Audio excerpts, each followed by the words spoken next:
ජාත්‍යන්තර වශයෙන් දේශපාලන කරලිය උණුසුම් වන මොහොතකයි ඔබ අප මේ ආකාරයෙන් හමු වෙන්නේ. බටහිර ඒ වගේම ඇමරිකානු, අප්‍රිකානු, ආසියාතික මැද පෙරදිග රටවල් වල දේශපාලන කරලිය මේ මොහොත වන විටත් ඉතා ශීඝ්‍රයෙන් උණුසුම් වෙමින් පවතිනවා. පහුගිය කාලවකවානුව පුරාවට ලාංකීය දේශපාලන භූමියත් එවැනි ආකාරයට උණුසුම් වුණා. ජීවන වියදම දරාගත නොහැකි තත්වයෙන් ජනතාව ජීවත් වීමේ අයිතිය ඉල්ලා මහමගට බැසගත් යුගයක් පහුගිය කාලවකවානුව පුරාවට අප දුටුවා. ඒ වෙනුවෙන් ජීවත් වීමේ අයිතිය වෙනුවෙන් ජීවිත පූජා කළ අවස්ථාද අප දුටුවා. ඉතින් එවැනි වූ තීරණාත්මක අවස්ථාවකයි අප මේ ආකාරයෙන් හමු වෙන්නේ. රටේ ලෝකයේ සිදුවන සැබෑ තතු පිළිබඳව ජනතාව දැනුවත් කිරීම, රට වෙනුවෙන් ජනතාව නිවැරදි මාවතකට යොමු කිරීම, වඩා යහපත් සමාජයක් බිහි කිරීම ජනතා විමුක්තිය පෙරමුණ සමවිතම තමන්ගෙන් ඉටු යුතු ප්‍රධාන මෙහෙවර ලෙස සලකනවා. ඉතින් මේ ශාලාව තුළ මේ මොහොතේදී සිදුවන්නේද අප වර්තමානයේ සිදුවන තත්ත්වයන් පිළිබඳව සැබෑ අවධානයක්, සැබෑ අවබෝධයක් ලබා ගැනීම. එසේනම් උත්සව සභාවේ වැඩ කටයුතු ආරම්භ කිරීමටයි මේ සූදානම. ජිනීවා නාටකම සහ ආණ්ඩුවේ ඇස්බැඳුම මෙම ප්‍රසිද්ධ දේශනයේ වැඩ කටයුතු ආරම්භ කරන්න බලාපොරොත්තු වෙන මොහොතේ මූලාසනයේ අසුන් ගන්නා ලෙසට දැඩි සහෝදරත්වයට ආරාධනා කර සිටිනවා ජනතා විමුක්තිය පෙරමුණේ මධ්‍යම කමුරු සමාජික ඒ වගේම කොළඹ දිස්ත්‍රික් පාර්ලිමේන්තු මන්ත්‍රී ආදරණීය සුනිල් හඳුන්නේති සහෝදරයාට.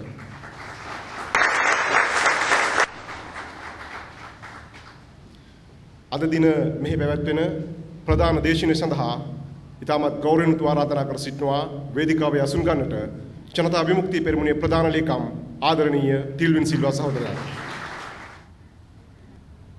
එසේනම් මෙම කාලීන මාතෘකාව පිළිබඳව සිදු කෙරෙනා වූ ප්‍රධාන දේශනයේ වැඩ කටයුතු ආරම්භ කරන්නට දැඩි සහෝදරත්වයට ආරාධනා කර සිටිනවා. පිළිගැනීම සහ අරමුණ පැහැදිලි කිරීම සඳහා ජනතා විමුක්තිය පෙරමුණේ කොළඹ දිස්ත්‍රික් පාර්ලිමේන්තු මන්ත්‍රී ඒ වගේම මධ්‍යම කමුරු සමාජික ආදරණීය සුනිල් හඳුන්නේති සහෝදරයාට. ගෞරවනීය ස්වාමින් වහන්සේ, වේදිකාවේ අසුන්ගෙන සිටින ජනතා විමුක්ති පෙරමුණේ ප්‍රධාන ලේකම් ආදරණීය ටිල්වින් සිල්වා සහෝදරය, මාධ්‍යවේදී සහෝදරවරුනි සහෝදරියනි, මේ අවස්ථාවට රැස් වෙලා ඉන්න දයාබර සහෝදර සහෝදරියනි, වැඩිහිටියනි, ඔබ හැමදෙනාගේ අවසරයි. අපි කවුරුත් දන්නවා අපේ රටේ මේ වෙනකොට අවධානයට ලක් වෙච්ච මාතෘකා ගණනාවක් තියෙනවා.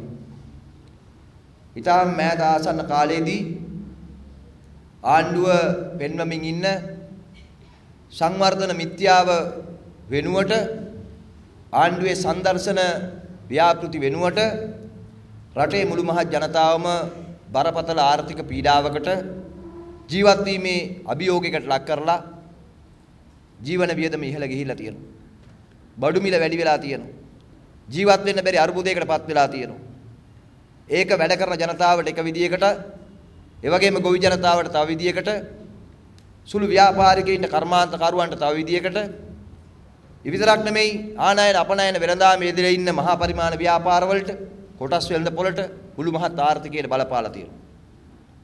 එහෙම තියෙන අතරේ අපට පේනවා රටත් ජනතාවත් එක පැත්තක ආර්ථික පීඩාවට ලක් වෙද්දී අනිත් පැත්තෙන් රටේ ජනතාවගේ මේ ප්‍රශ්න සාකච්ඡා කරන මාතෘකාව වෙනුවට මානව හිමිකම් ගැන කතා කරන මාතෘකා ඉස්සරහට අවිලා තියෙනවා.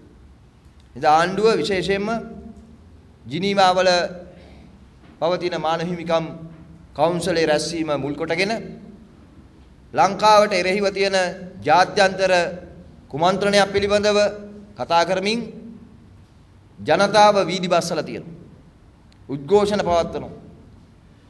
නිසා ඒවා රාජ්‍ය මාධ්‍යවලත් පොදුවේ අනිකුත් මාධ්‍යවලත් ප්‍රධාන සිරස්තල බවට පත් වෙලා තියෙනවා. ඒ නිසා තමයි ජනතා විමුක්ති පෙරමුණේ අපි තීරණය කළේ ඇත්තටම රටේ මේ සිද්ධ වෙන්නේ මොකක්ද? ජිනීවා වල ඇති වෙලා තියෙන මේ මානව හිමිකම් පිළිබඳ ප්‍රශ්න අපේ රට බලපානවද බලපාන්නේ කොහොමද? ඒවා එහෙම නැත්නම් ආණ්ඩුවේ තමන්ගේ පැවැත්ම වෙනුවෙන් රටේ ජනතාවගේ අවධානය වෙනස් කරන මාතෘකාව බවට පත් කරගෙන තියෙනවද කියලා ටිකක් දේශපාලන වශයෙන් කැඹුරින් සාකච්ඡා කරන්න. ඒ වෙනුවෙන් තමයි මේ ජිනීවා නාටකම් සහ ආණ්ඩුවේ අස්බැඳුම් පිළිබඳ මේ දේශනය සංවිධානය වෙන්නේ. එහි පළමු ආරම්භක දේශනය තමයි අද මේ කොළඹ මහජන පුස්තකාල ශ්‍රවණාගාරයේදී පැවැත්වෙන්නේ. අපි විශ්වාස කරනවා මේ රටේ ජනතාව දේශපාලනික වශයෙන් අවබෝධය ලැබීම විශේෂයෙන් අරගල කරන්න සටන්කාමී වෙන්න පළමු පූර්ව අවශ්‍යතාවයක් කියලා. ඒ අවබෝධය වෙනුවෙන් තමයි මේ දේශනය සංවිධානය කරේ සූදානම් වෙන්නේ. එහි ප්‍රධාන දේශනය සඳහා මේ අවස්ථාවට සම්බන්ධ වෙන අපේ පක්ෂයේ ප්‍රධාන ලේකම් ආදරණීය ටිල්වින් සිල්වා සහෝදරයා අපි ඉතා දැඩි සහෝදරත්වයෙන් පිළිගන්නවා. ඒ වගේම මේ අවස්ථාවට සම්බන්ධ වෙන ගෞරවනීය ස්වාමින් වහන්සේලා ඒ වගේම රටට ජනතාවට මේ පණිවිඩය ගෙනියන්න මේ අවස්ථාවට අපි ආරාධනාව ඇතුව පැමිණි සියලු මාධ්‍යවේදී සහෝදර සහෝදරියන් වගේම මේ දේශනෙන් යමක් අවබෝධයට ලබා ගන්න අපත් සමග එකතු වෙලා ඉන්න ඔබ හැමදෙනාම ඊ타මත්ම දැඩි සහෝදරත්වයෙන් ගෞරවයෙන් පිළි අර ගන්නවා. ඒ වගේම මේ පණිවිඩය වඩා හොඳින් අවධාරණය කරගන්න කියලා ඉල්ලා සිටිමින් අපේ සම්මන්ත්‍රණයේ ප්‍රධාන මේ දේශනය පවත්වන ලෙස අපේ පක්ෂයේ ප්‍රධාන ලේකම් ආදරණීය ටිල්වින් සිල්වා සහෝදරයාට මම ඊ타මත්ම දැඩි සහෝදරත්වයෙන් ආරාධනා කරනවා. මූලාසනයේ ඉන්න අපේ පක්ෂයේ මධ්‍යම කමිටු සමාජික ඒ වගේම කොළඹ දිස්ත්‍රික්කයේ පාර්ලිමේන්තු මන්ත්‍රී ආදරණීය සුනිල් හඳුනි සහෝදරයාගේ අවසරයි. ගෞරවනීය ස්වාමීන් වහන්සේ ආදරණීය සහෝදරියනි සහෝදරවරුනි, අපි අද මේ කොළඹ මහජන පුස්තකාලයේදී තමුන්නාන්සලා මුණ ගැහෙන්න ආවේ විශේෂයෙන්ම මේ වෙලාවේ අපේ රටේ දේශපාලන තුල නිර්මාණය වෙමින් තියෙන ටිකක් බරපතල දේශපාලන කරුණක් පිළිබඳව සාකච්ඡා කරගන්න. ඔබ කවුරුත් දන්නවා මේ පහුගිය 27 වෙනිදා පෙබරවාරි මාසේ 27 වෙනිදා එක්සත් ජාතීන්ගේ මානව හිමිකම් කොමිසම ජිනීවා වල රැස් වුණා. මේ කොමිසම මේ මොහොතේ රැස් වෙමින් තියෙනවා. මේ කොමිසමේ කටයුතු අවසන් වෙන නියමිතව තියෙන්නේ මේ මාසේ මාර්තු මාසේ 23 වෙනිදා. ඒ කියන්නේ පෙබරවාරි මාසේ 27 වෙනිදා ඉඳලා මාර්තු මාසේ 23 වෙනිදා දක්වා එක්සත් ජාතීන්ගේ මානව හිමිකම් කොමිසම ජිනීවා වල රැස් වෙලා තියෙනවා. මෙන්න මේ එක්සත් ජාතීන්ගේ මානව හිමිකම් කොමිසම ජිනීවා වල රැස්වීම ආරම්භ කරපු 27 වෙනිදා එක්සත් ජාතීන්ගේ මානව හිමිකම් කොමිසම ජිනීවා වල රැස් වෙනකොට ලංකාවේ ජිනීවා නාඩගම ආරම්භ කළා. මොකක් සඳහාද? රජතුමා විදුලි පිටුවෙන් බේරා ගැනීමේ මානුෂීය මෙහෙයුම හෙවත් ජිනීවා නාඩගම මේ ආරම්භ කළා. ආරම්භ කරලා අල්ලස් දීලා ගෙන්නගත්තු, නිවාඩු දීලා ගෙන්නගත්තු, චක්‍රලේඛ නිකුත් කරලා බලහත්කාරයෙන් ගෙන්නගත්තු, බොන්න දීලා ගෙන්නගත්තු ඊනියා දේශප්‍රේමී බලයනිත් එක්ක ආණ්ඩුව පාරට වැහැලා පාරේ නාඩගමක් නැතුව ඇස් බැඳුමක් පෙන්නුවා. ඒ ඇස් බැඳුම නාඩගම හරහා මේ රටේ ඒ වෙනකොටත් තිබිච්ච ඉතා බරපතල ජනතාවගේ ප්‍රශ්න රාශියක් යටපත් කරන්න, වහන්න, හංගන්න ආණ්ඩුව නිසරු උත්සාහයක් දැරුවා. අසාර්ථක උත්සාහයක් දැරුවා. සමහර විට ආණ්ඩුවත් ආණ්ඩුවේ හිතවත් ජනමාධ්‍යත් ආණ්ඩුවට කඩේ යන උදවිය, ඇත්තම කඩේ නෙවෙයි දැන් ඒගොල්ලෝ යන්නේ shopping යන උදවිය. ආණ්ඩුවට shopping යන උදවිය කවුරුත් එකතු වෙලා ලොකු මතයක් හදන්න හැදුවා. රටේ තියෙන ප්‍රධාන ප්‍රශ්නේ වෙන කිසිවක් නෙවෙයි, මෙන්න මේ ජිනීවා වල තියෙන ප්‍රශ්නේ කියලා. ඒ නිසා අපිට ඕනකම තිබුණා මෙන්න මේ අපේ රටේ ජනතාවත් එක්ක විශේෂයෙන් දේශපාලන උනන්දුවක් දක්වන ඇත්ත හොයන ජනතාවත් එක්කෙන් මොකද්ද මේ ඇත්තටම සිද්ධ වෙමින් තියෙන්නේ කියන කාරණේ පිළිබඳව ටිකක් පළල් සාකච්ඡාවක් කරගන්න. ඒ සඳහා තමයි ජනතා විමුක්ති පෙරමුණ අපි අපේ පක්ෂයේ දේශපාලන මණ්ඩලයේ තීන්දුවක් ගත්තේ මේ කරුණ පිළිබඳව අපේ රටේ ජනතාවත් එක්ක සාකච්ඡා කිරීමේ දේශන මාලාවක් ආරම්භ කළ යුතුයි කියලා ඒ සඳහා අපි ආරම්භක අවස්ථාව හැටියට අද මේ දේශනය ඔබ සමග සාකච්ඡාවට ගන්න තීන්දුව කළා. ඒතර අපි කවුරුත් දන්නවා අපිට මේ දේශනය සඳහා මාතෘකාව නිර්මාණය වුණේ මේ සඳහා අපිට පියවරක් යන සිද්ධ වුණේ ආණ්ඩුව ජනතාවගේ ප්‍රශ්න පැත්තක තියෙද්දි ජිනීවා කුමන්ත්‍රණයක් ජිනීවා බිල් එක පෙන්නමින් කටයුතු කරපු සහ තාමත් කටයුතු කරමින් ඉන්න නිසා. ඒ නිසා ජිනීවා වල ඇත්තට මොකද්ද සිද්ධ වෙන්නේ? ලංකාවේ මොකද්ද ඇත්තට සිද්ධ වුනේ කියන කාරණා පිළිබඳව සිහි බුද්ධිය සහිත තර්කානුකූලව හිතන ඇත්ත දකින්න කැමති සියලු ජනතාවන් තේරුම් ගත යුතු තියෙනවා. ඉතින් ඒ සඳහා උදව් වීම තමයි අපේ අරමුණ. ඒ වෙනුවෙන් අපි ඔබෙන් අවසර ඉල්ලනවා. පෞගේ දවසේ පෞගේ 27 වෙනිදා මහපාට බැහැලා රජතුමා වෙනුවෙන් කෑ ගහපු උදවිය ඇමතිවරු අපේ රටේ ජනතාවට කියපු බොරු කීපයක් තියෙනවා. සාමාන්‍ය බොරු නෙවෙයි අතිශය බරපතල බොරු කීපයක් තියෙනවා. මොනවද? අපි ඉස්සෙල්ලා එක පොඩක් තෝරගමු. පළවෙනි කාරණේ කිව්වා එක්සත් ජාතික මානව කොමිසම තුල සාකච්ඡා පටන් ගන්න තියෙනවා, යෝජනාවක් ගෙන තියෙනවා. ජනතාව පාරට එන්න ඕන, ජනතාව උද්ඝෝෂණ කරන්න ඕන, ජනතාව දේශප්‍රේමී බවට පත් වෙන්න ඕන. කුමක් සඳහාද? මහින්ද රාජපක්ෂ මහත්තයාව වැරදිකාරයෙක් කරලා විදුලි පිටුවේ තියන්න හදනවා. ඒ නිසා ජනාධිපතිවරයා අධිරාජ්‍යවාදීන් විසින් විදුලි පිටුවේ තැබීමෙන් බේරා ගැනීමට එකතු වෙමු කියලා කිව්වා. කෙටි කරලා ගත්තොත් එහෙම ජනාධිපතිවරයා විදුලි පිටුවේ තියන්න හදනෝ බේරා ගන්න වරුව කියලා තමයි කෑගන්නේ. මේක ඇත්තද කියලා හොයා ගන්න ඕන. දෙවෙනි කාරණේ මොකද්ද? දෙවෙනි කාරණා තමයි මානවිකම් කොමිසම රැස්වලා තියෙන වෙලාවේදී ලංකාවට එරෙහිව යෝජනාවක් ගෙන්න තියෙන මානවිකම් කොමිසමේ ඒ යෝජනාවට ලංකාව විරුද්ධයි. ඒ නිසා යෝජනාව වහ පරාජයටපත් කළ යුතුයි. ඒ පරාජයටපත් කිරීම සඳහා ලංකාවට එරෙහි කුමන්ත්‍රණය පැවැත්වීම සඳහා ජනතාව මහා පාරට බැසිය යුතු කියලා කිව්වා. ඒ කියන්නේ එතකොට එන් කිව්වා එක්සත් ජාතීන්ගේ සංවිධානයට ඉදිරිපත් වීමට නියමිත යෝජනාවට ලංකාව විරුද්ධයි. ඒ යෝජනාව ලංකාව පිළිගන්නේ නැහැ කියන එකක් තමයි ඉදිරිපත් කළේ. ඒකත් ඇත්තද කියලා හොයාගන්න ඕන අපි. තුන්වෙනි කාරණේ තමයි ලංකාවේ ආණ්ඩුව මහින්ද රාජපක්ෂ මහතාගේ ආණ්ඩුව අධිරාජ්‍ය විරෝධී දේශප්‍රේමී ආණ්ඩුවක් හැටියට රංගපාන්න පටන් ගත්තා. එහෙම ප්‍රකාශ කරා. ඒකත් ඇත්තද කියලා අපි තේරුම් ගන්න ඕනකම තියෙනවා. හතරවෙනි කාරණේ තමයි ජනතාව දේශප්‍රේමී ජනතාව පාට බැල උද්ඝෝෂණය කරාම එක්සත් ජාතීන්ගේ සංවිධානයේ මානවිකම් කොමිසමේ තියෙන කුමන්ත්‍රණය පරද්දන්න පුළුවන් කියලාත් කිව්වා. ඒකත් එහෙමද කියලා කතා බහ කරගන්න ඕනකම තියෙනවා. ඔන්න මේ කරුණු ටික තමයි අපිට තියෙන්නේ ලියා ගන්න. අපි ගත්තොත් පළවෙනි කාරණේ. එනිසා මේක අපි පොඩ්ඩක් බුද්ධිමය සංවාදයක් පැත්තට ගමු. පළවෙනි කාරණේ මොකද්ද? රජතුමා විදුලි පුටුවේ තැබීම.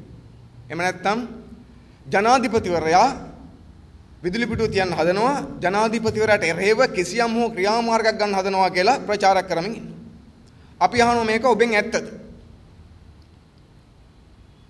අපි අභියෝග කරනවා ආණ්ඩුවට, ආණ්ඩුවේ කේවට ඇමතිවරුන්ට, ආණ්ඩුවේ ලියන මහත්වරුන්ට පුළුවන් නම් ලෝකේ කොහේ හරි තැනක ඕනම සංවිධානයක ඕනම රටක මොකක් හරි යෝජනාවක් අපට පෙන්වන්න මානවිකම් සම්බන්ධයෙන් ජනාධිපතිවරයාට එරෙහිව නගපු චෝදනාවක් පෙන්වන්න.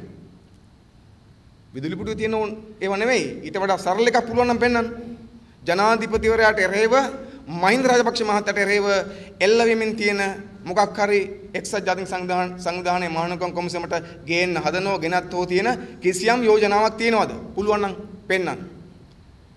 එහෙම කිසිවක් නැහැ.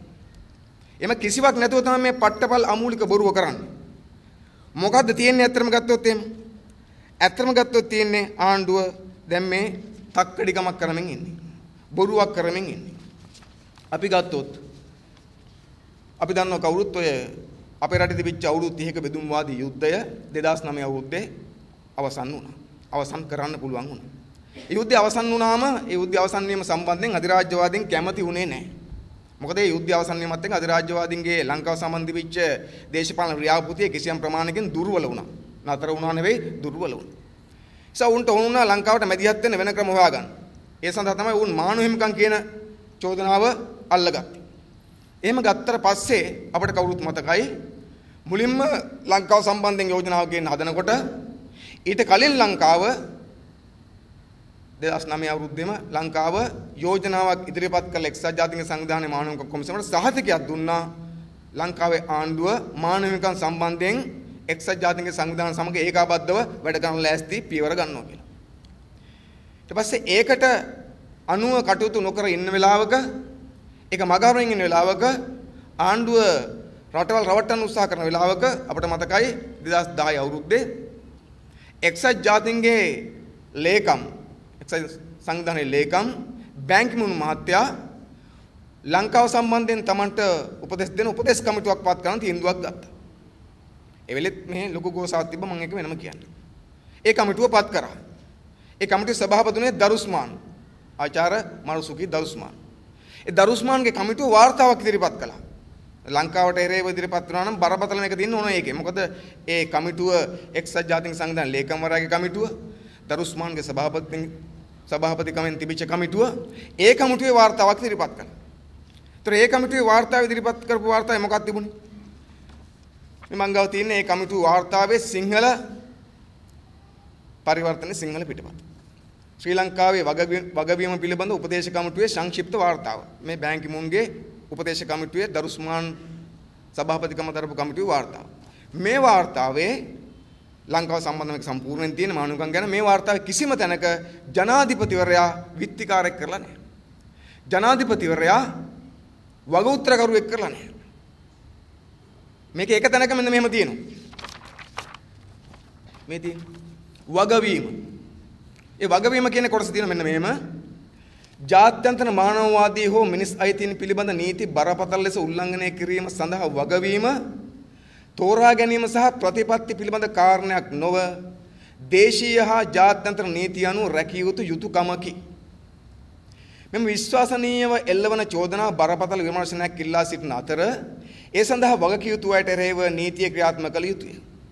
ඊළඟට කියන මෙන්න මෙහෙම මෙම චෝදනා ඔප්පු කරනු ලැබුවහොත් මොනවාරි මේ මානවික සම්බන්ධ චෝදනා ඔප්පු කරනු ලැබුවහොත් ශ්‍රී ලංකා හමුදා නායකයින්ද රජයේ ජ්‍යෙෂ්ඨ නිලධාරීන්ද LTTA හමුදා සහ සිවිල් නායකයින්ද ජාත්‍යන්තර අපරාධ සම්බන්ධයෙන් වග කියව යුතු වනු ඇත.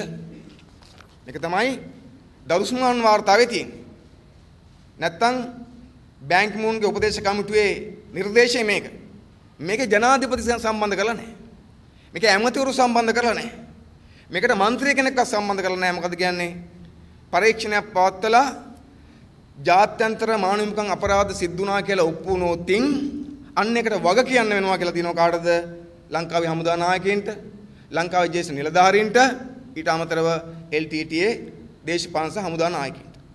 මේකෙත් නෑ ජනාධිපති කියන්නේ. විදුලි පුටුවේ නෙමෙයි. නිකන් අඩු ගන්න විත්ති කුඩුවේ නම් වන්නවත් මේක මොකක් කතා කරලා නැහැ. දැන් මේක අදාළත් නැහැ. මොකද මේක දැන් පැත්තකට ගෙන් තියෙන්නේ. මේක පැත්තකට දාලා කවුරුත් බාර අරන් තියෙන්නේ මොකද්ද? කවුරුත් බාර අරන් තියෙන්නේ දැන් එක්සත් ජාතීන් සංවිධානයේ සාකච්ඡා වෙමින් තියෙන්නේ අපේ රටේ ජනාධිපතිවරයා පත් කරපු LLRC කමිටුව. එහෙම නැත්නම් අපි ගත්තොත් එහෙම උගත් පාඩම් සහ ප්‍රතිසන්ධාන කමිටුවේ වාර්තාව තමයි දැන් අරන් තියෙන්නේ වාර්තාව හැටියට.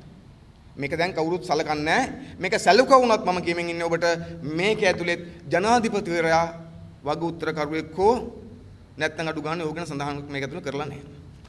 ඊළඟට එහෙම තියෙද්දී නම් දැන් මොකද්ද වෙන්නේ?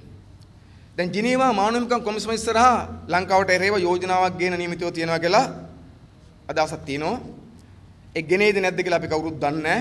ඒක ඉදිරියට ගෙන આવොතින් යෝජනාවේ අඩංගුව තියෙන මෙන්න මෙහෙම. මොකද ඒ යෝජනාවෙත් මේ මොකක්වත් නැසම මම ගත්තේ. ඒ යෝජනාව ගැන මම ගත්තේ අතර ගත්තොත් මේ පුවත්පත් වාර්තාවක මේ ජනදාස පීරිස් මහත්තයා කියන්නේ මහින්ද රාජපක්ෂ මහත්තයාගේ බොහොම ඉතාම හිතවත් මිත්‍රයෙක් ලෙස වැඩ කරන ජනදාස පීරිස් මහත්තයා ලියපු ලිපියක් තියෙනවා. මම ඒකෙම උපුටා ගත්තේ ඒක කොහෙවත් වරදින්න නැති නිසා. ඒ ලිපියේ කියන මෙන්න මේ විවාදයට තුඩු දී ඇත්තේ ඇමරිකාව ප්‍රමුඛ බටහිර රටවල් ඉදිරිපත් කර ඇති ශ්‍රී ලංකාව පිළිබඳ යෝජනාවයි. එම යෝජනාව මෙසේය. ඉහතකී රාජතාන්ත්‍රික භාෂාවෙන් ලියා ඇති යෝජනාවේ සරල අදහස මතු කියවෙන අයුරින් කොටස් තුනකට බෙදා වෙන් කළ හැකිය. ඒ මෙසේය. ඒ කියන්නේ එක්සත් ජාතික සංවිධානයේ ලංකාවට එරෙහිව යෝජනාවක් ගෙන ඉදිරිපත් වුණොතින් ඒ ඉදිරිපත් වෙන යෝජනාවේ තියෙන අඩංගුව තමයි කොටස් තුනකට බෙදලා තියෙන්නේ. මොකක්ද අඩංගුවේ තියෙන්නේ? 1. උගත් පාඩම් හා ප්‍රතිසන්ධාන කොමිසමේ නිර්දේශ ක්‍රියාත්මක කළ යුතුය. දැන් යෝජනාව කියන්නේ මොකද්ද? උගත් පාඩම් හා ප්‍රතිසන්ධාන කොමිසමේ නිර්දේශ ක්‍රියාත්මක කළ යුතුය. 2. ලබන ජූනි මාසයේ පැවැත්වෙන මීළඟ සැසිවාරයට ඉදිරිපත් කිරීම සඳහා වාර්තාව ක්‍රියාත්මක කරන ආකාරය පිළිබඳව වැඩපිළිවෙලක් එනම් මාර්ගසිතියමක් ඉදිරිපත් කළ යුතුය. ඒ කියන්නේ පළවෙනි එකෙන් කියන උගත් පාඩම් හා ප්‍රතිසන්ධාන කොමිසමේ නිර්දේශ ක්‍රියාත්මක කරන්න, දෙවෙනි එකෙන් කියනවා ඒ සඳහා මාර්ගසිතියමක් හදන්න. තුන්වෙනි එකෙන් කියන මොකද්ද? ඉහත කරුණු දෙක ක්‍රියාත්මක කිරීම සඳහා මානව හිමිකම් මහ කොමසාරිස්වරයාගේ තාක්ෂණික සහාය ලබා ගත යුතුය. ඔන්න ඔය වැඩේ කිරීම සඳහා එක්සත් ජාතීන්ගේ මහ හිමිකම් කොමිසමේ කොමසාරිස් ඉන්නවා. අන්න එයාගේ කොමසාරිස්වරයාක් නේ දැන් ඉන්නේ. එයාගේ තාක්ෂණික සහාය ලබා ගන්න කියලා කියනවා. එතකොට මේ යෝජනාවලත් කවුද නැත්තේ? මේකේ මහින්ද රාජපක්ෂත් නැහැ, ඇමතිවරුත් නැහැ, මන්ත්‍රීවරුත් මොකක්ද නැහැ. මේ කියන්නේ මහින්ද රාජපක්ෂ මහතාම පත් කරපු කොමිසමේ වාර්තාව ක්‍රියාවට නගන්න කියලා. නිසා මේක ඇතුළේ තුහුම කතන්දරයක් නැහැ. ඊළඟට පහුගිය දෙවෙනිදා එක්සත් ජනපදයේ කියන්නේ ඇමරිකා එක්සත් ජනපදයේ සහකාර රාජ්‍ය ලේකම්වරිය මොනවා පිළිබඳවද? සිවිල් කටයුතු පිළිබඳව සිවිල් ආරක්ෂාව, සිවිල් ජන ආරක්ෂාව, ප්‍රජාතන්ත්‍රවාදය සහ මානව හිමිකම් පිළිබඳව එක්සත් ජනපදයේ සහකාර රාජ්‍ය ලේකම්වරිය මාරියා ඔටෙරෝ මහත්මිය. එයා මෙහෙත් ඇවිල්ලා ගියා. මාරියා ඔටෙරෝ මහත්මිය කතාවක් කරා එක්සත් ජන සංවිධානයේ මහ හිමිකම් කොමිසමේ. මේ මං ගාව තියෙන්නේ ඒ කතාවේ නිකුත් කරපු කතාව. මේකේ ඉංග්‍රීසි භාෂාවෙන් තියෙන පිටු 3ක් තියෙනවා. මේක තමයි එක්සත් ජාතික සංවිධානයේ මහ හිමිකම් කොමිසමේදී පහුගිය දෙවෙනිදා ඇමරිකා එක්සත් ජනපදයේ රාජ්‍ය ලේකම්වරිය මාරියා ඔටෙරෝ මහත්මිය කරපු කතාව. මේකේ රටවල් ගොඩක් ගැන සඳහන් කරලා තියෙනවා. ගත්තොත් එහෙම බැලුමට ගත්තොත් එහෙම ටියුනීසියාව ගැන කතා කරනවා. සිරියාව ගැන කතා කරනවා. ඉරානය ගැන කතා කරනවා. බුරුමේ ගැන කතා කරනවා. උතුරු කොරියාව ගැන කතා කරනවා. කිර්ගිස්තාන ගැන කතා කරනවා. හයිටිය ගැන කතා කරනවා. යේමනය ගැන කතා කරනවා. ලිබියාව ගැන කතා කරනවා. ඒ වගේ රටවල් ගොඩක් ගැන කතා කරන අතර ලංකාව ගැනත් කතා කරනවා. ලංකාව ගැන තියෙන මේ සමස්ත ලිපියේ සමස්ත කතාවේම පේලි 6ක ඡේදයක්. මේ මුළු කතාවෙම ලංකාව ගැන ආයේ කතාව තින්නේ පේලි 6ක ඡේදයක් ඉංග්‍රීසි. ඒතකොට ආය පටන් ගන්න තින්නේ ඉංග්‍රීසියෙන් we know from experience that there can be no lasting peace without reconciliation and accountability. But the United States is concerned that in Sri Lanka time is slipping away. කොහොමද තමයි පටන් ගන්න තියෙන්නේ. මේක සිංහලෙන් ගත්තොත් සාමාන්‍ය තේරුම එයා කියන්නේ මෙන්න මේක. මොකද්ද? එයා කියනවා ප්‍රතිසන්ධානය වගකීම නොමැති නම් දිගු කාලන සාමයක් ඇතිවිය නොහැකි බව අපි අත්දැකීමෙන් දනිමු. ශ්‍රී ලංකාවේදී කාලය ගත වෙමින් යාම ගැන එක්සත් ජනපදයේ කනස්සල්ල පළ කරයි. ජාත්‍යන්තර ප්‍රජාව මාස 3කට ආසන්න ජාත්‍යන්තර ප්‍රජාව වසර 3කට ආසන්න කාලයක් ක්‍රියාමාර්ග සඳහා බලා සිටියා. ආණ්ඩුව ක්‍රියාමාර්ග ගනී කියලා ජාත්‍යන්තර ප්‍රජාව අවුරුදු 3කට කිට්ටු කාලයක් බලන් හිටියලු යුද්ධෙන් පස්සේ. අපි ප්‍රතිසන්ධානය උගත් පාඩම් කොමිසමේ වාර්තාව නිකුත් වීම සාදරයෙන් පිළිගන්න අතර එම වාර්තාවේ නිර්දේශ ක්‍රියාත්මක කළ යුතුයි. ගැටුම් අවසන් වූ 2009 සිට අපි ශ්‍රී ලංකාව සමග මේ ප්‍රශ්නයේදී ද්විපාර්ශ්වීයව සම්බන්ධ වී සිටියෙමු. අප අඛණ්ඩව ඔවුන් සමග වැඩ කිරීමට සූදානම්ය. කියන්නේ ලංකාවත් එක්ක. දිගු කාලීන සාමයේ බීජ භූමිය මත වපුරන බව ක්‍රියාමාර්ග වලින් පෙන්විය යුතුය. මේ තමයි අර බය වෙලා හිටපු කතාවේ ලංකාව ගැන තියෙන වාක්‍ය කීපය. ඒතර මේ කතාවේ මේ ඔටේරෝ මහත්මියගේ කතාවේ අඩංගුවේ මොකක්ද තියෙන්නේ? අඩංගුවේ තියෙන්නේ ආණ්ඩුව උගත් පාඩම් කොමිසමේ නිර්දේශ ක්‍රියාත්මක කළ යුතුයි. එක්සත් ජනපදයේ පහුගිය කාල දෙකටම ආණ්ඩුවත් එක්ක දීර්ඝ පාර්ශ්විකමේ සම්බන්ධයෙන් එකට වැඩ කරමින් හිටියා. ඉදිරියට වැඩ කරනවා සම්මි වැඩේ කරන්න කියලා. දැන් ඒ නිසා අපිට ඉතා පැහැදිලි එක්සත් ජාතික සංවිධානයේ මහානුකම් කොමිසම තුල එක්සත් ජනපදයේ යෝජනා තුල හැම එකක් තුලම කතා වෙමින් තියෙන්නේ මොකද්ද? මහින්ද රාජපක්ෂ කෙනෙක් ගැන නෙවෙයි, විදුලි පුටුවක් ගැන නෙවෙයි, වෙන කිසිවක් ගැන නෙවෙයි, ආක්‍රමණයක් ගැන නෙවෙයි කතා වෙමින් තියෙන්නේ මහින්ද රාජපක්ෂ මහත්තයා පත් කරපු උගත් පාඩම් ප්‍රසන්දාන කොමිසමේ වාර්තාවේ නිර්දේශ ක්‍රියාවට නගන්න කියලා. එතකොට අපිට එනං අහනුකම තියෙනවා එහෙනම් උගත් පාඩම් සහ ප්‍රසන්දාන කොමිසමේ නිර්දේශය ඇතුළේ තියෙනවද මහින්ද රාජපක්ෂ තියපන් විදුලි පුටුවේ කියලා. ඒක දන්නේ නැත්නේ අපි නේද?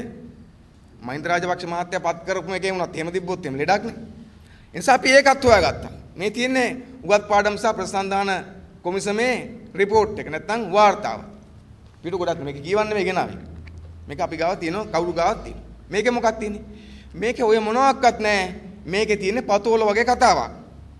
හොඳත් නැහැ නරකත් නැහැ. ලංකාවේ යුද්ධ කාලේ හමුදාව වැඩි කරලත් නැහැ නොකරලත් නැහැ. මොකක්වත් සිද්ධ වෙලත් නැහැ නොවීත් නැහැ. වෙන්නත් පුළුවන්. මොන જાතිකක් තියෙනවා. ඉතින් ඒක නා සාක් දෙන්න කරුණා LTT නායකයෙක් කියලා ඉන්න කාලේ පොලිසිය 600ක් මැරුවායි කියලා චෝදනාවක් තියෙනවා කියලා මේක ඇතුළේ තියෙනවා. EPDP එකේ නායකයෝ ආයුධ අරගෙන නීති විරුද්ධ උතුරේදී කටයුතු කරනවා කියලා මේක ඇතුළේ තියෙනවා. බලය බෙදනවා කියලාත් මේක ඇතුළේ තියෙනවා. මානවික රැකෙනවා කියලා මේක ඇතුළේ තියෙනවා. හැබැයි මේක ඇතුළේ නෑ මොකද්ද? ජනාධිපතිවරයා විදුලි පුටු නංගනවා කියලා මේක ඇතුළේ නෑ. නැත්නම් වෙන කිසි කෙනෙක් එහෙම කරනවා කියලා මේක ඇතුළේ නෑ. ඒ නිසා දැනට මේ අපි සතුව තියෙන ලෝකේ අපිට හොයාගන්න පුළුවන් තියෙන කිසිම ලේඛනයක යෝජනාවක කිසියම් දෙයක ජනාධිපතිවරයාට එරෙහිව කිසිවක් නෑ.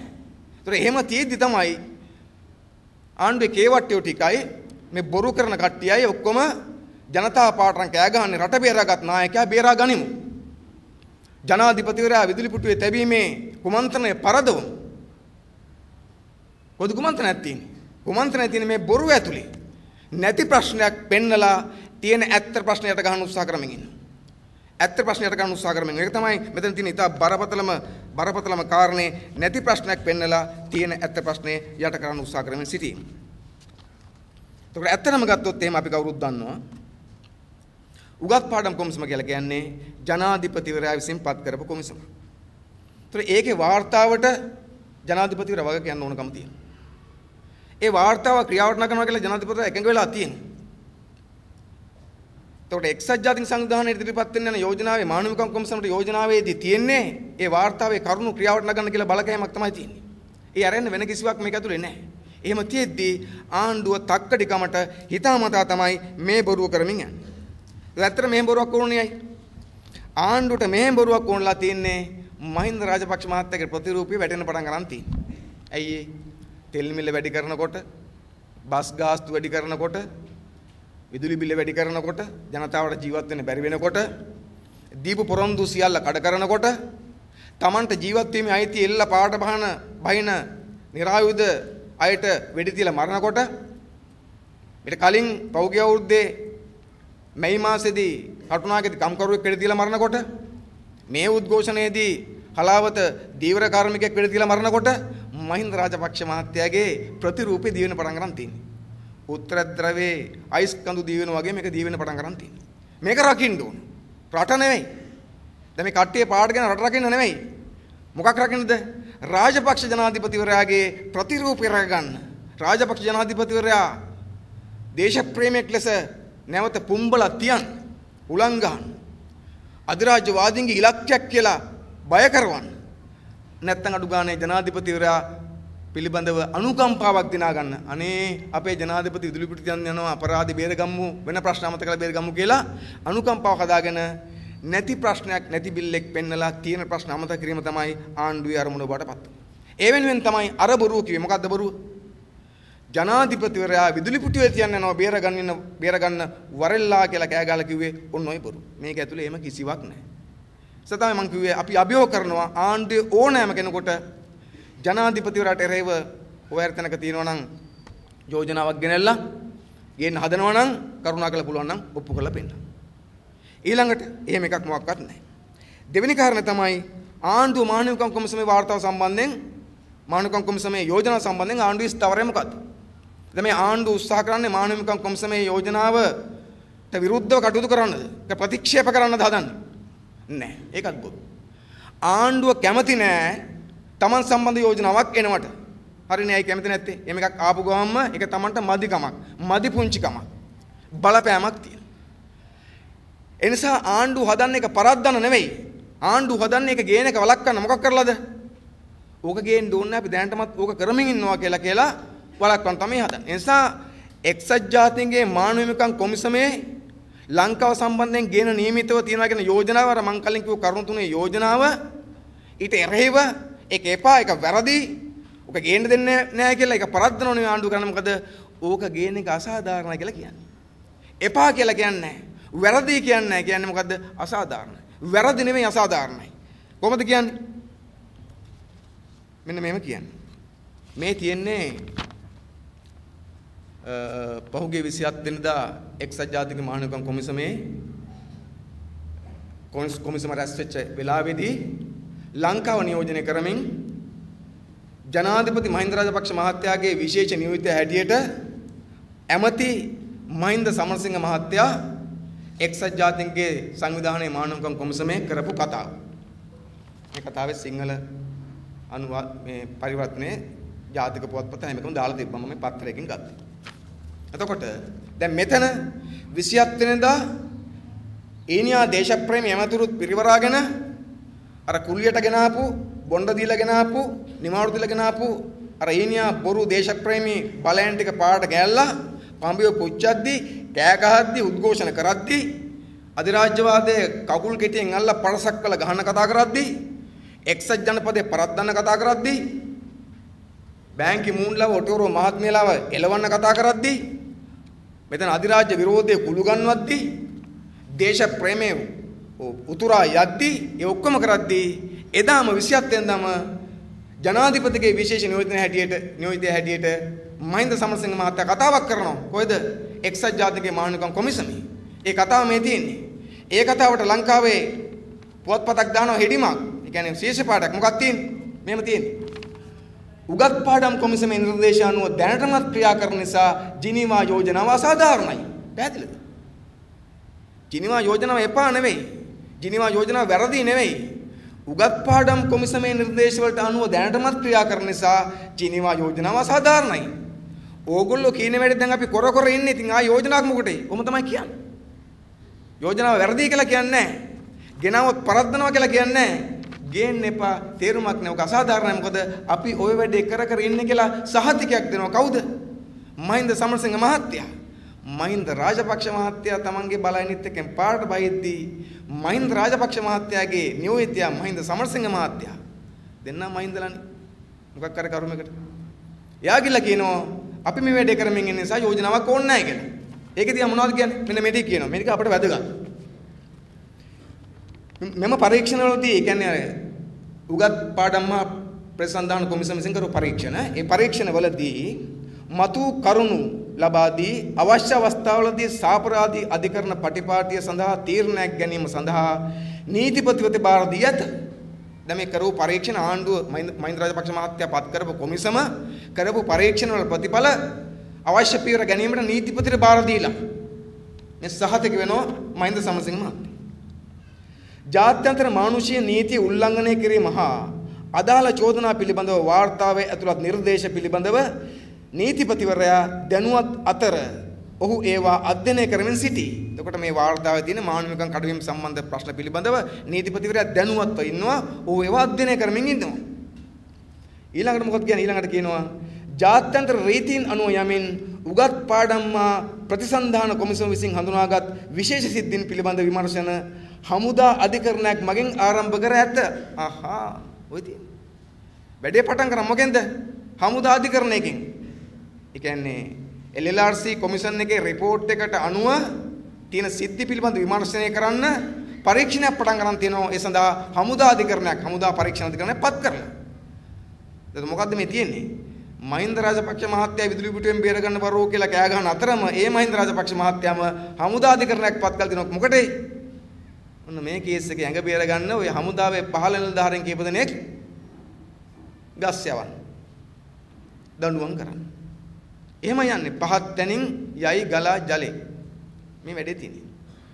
රටේ ජනතාවට අඳ ගහනවා රජතුමා බේරගන්න එන්න කියලා. හැබැයි ඒ රජතුමා හමුදා අධිකරණයක් පත් කළා තියෙනවා මේ කොමිසම නිර්දේශ අනුව පරීක්ෂණ පවත්වලා අදාළයට දඬුවම් කරන්න. ඒතර අදාළය බවට පත් වෙන හමුදාවෙන් ඉන්න පහළ ඕඩර්ස් වලට අනුව වැඩ කරපු කට්ටිය. තව කියනවා මේක. තව මොනවද කියන්නේ? සිවිල් වැසියන්ට හෝ රෝහල් වලට හා යුද මුක්ත කලාප වලට හානි සිදු කිරීම අරමුණු කර ගනිමින් සිවිල් වැසියන්ට එරෙහිව හමුදාව විසින් හිතාමතා ප්‍රහාරයක් එල්ල කළාද යන්න ඇතුළුව සිවිල් ජීවිත හානි සහ channel 4 ගැන පරීක්ෂණ පැවැත්වීම හමුදා අධිකරණයේ වරම වේ. කියන්නේ හමුදා අධිකරණය දීලා දෙන මැන්ඩේට් එකක් වරමක් දීලා. මොකද්ද වරම? වරම තමයි එකක් සිවිල් වැසියන්ට රෝහල් වලට හෝ යුද මුක්ත කලාප වලට හානි සිදු කිරීම අරමුණු කර ගනිමින් හමුදාව හිතාමතා කටයුතු කරනවාද කියලා හොයන්නයි channel 4 සිද්ධිය පිළිබඳ පරීක්ෂණ පවත්වන්න. දැන් බලන්නකෝ ඒ මොකද්ද කියලා.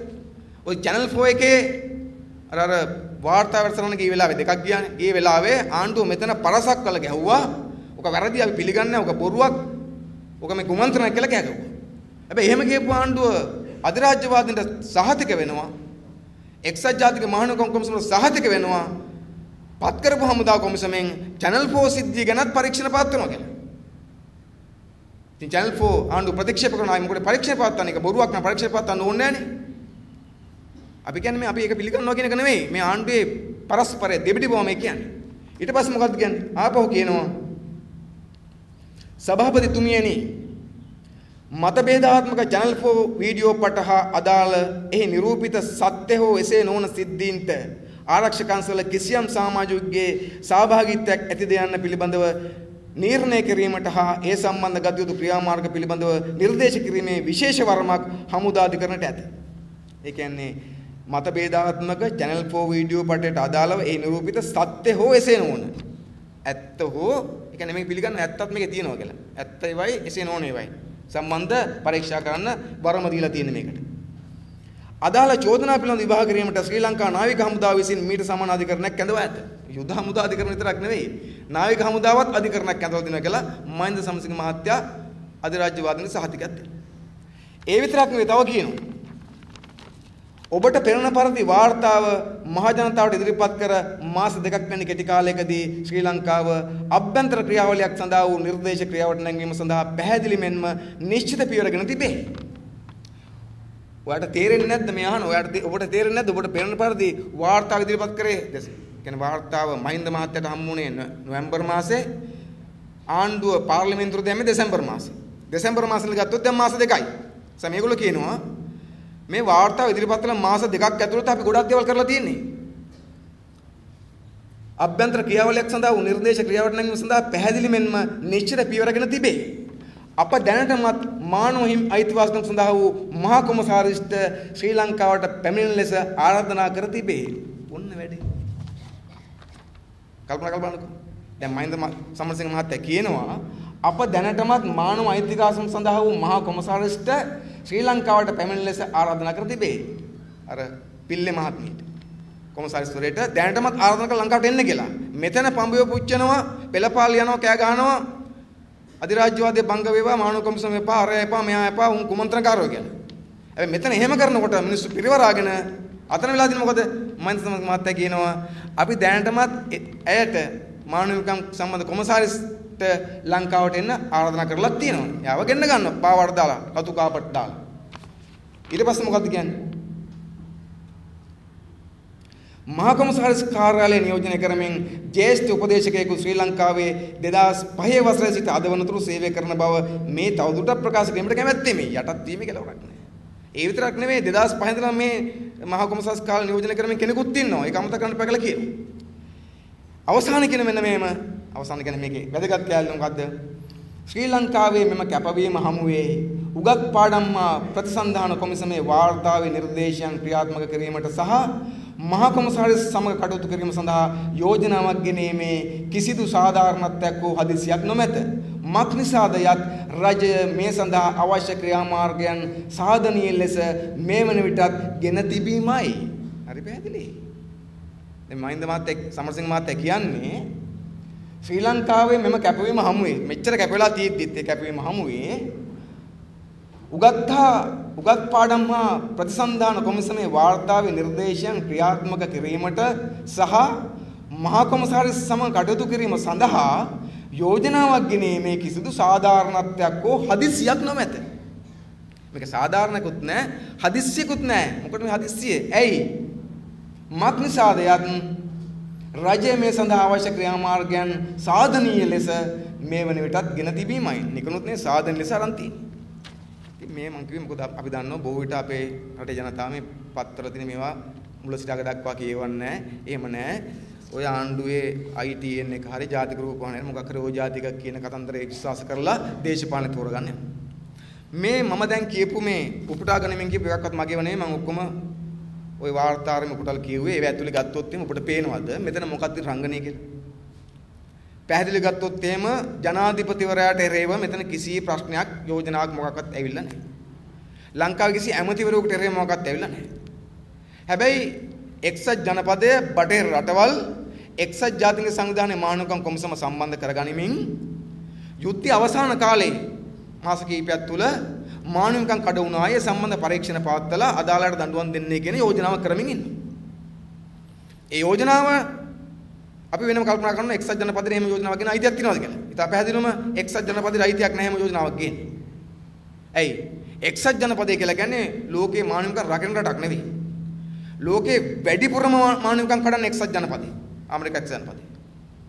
ලෝකේ මිනිස්සුන්ගේ මානවකම් සුන්නත් දූලි කරලා තියෙන එක්සත් ජනපදය. ඒ එක්සත් ජනපදයට අයිතියක් නැහැ. තව රටකට බල කරන්න මානවකම් රැකපන් කියලා. ඒක වෙනම කතාවක්. හැබැයි එක්සත් ජනපදයේ ඇතුළු බටහිර රටවල් මේ බලපෑම් කරන්නේ මොකද්ද? ජනාධිපතිතුළු පිට තියන්නේ නෙවෙයි. මේ කියන්නේ මානවකම් සම්බන්ධ ප්‍රශ්න අරගනිමින් අභ්‍යන්තර ප්‍රශ්න ඇඟිලි ගාමින් මේකෙමින් එන්නේ ජනාධිපතිවරයා පත් කරපු උගත් පාඩම් මා ප්‍රතිසන්ධාන කොමිසමේ වාර්තාවේ නිර්දේශයන් ක්‍රියාවට නගන. ඒත් ආණ්ඩුව මොකද්ද කියන්නේ?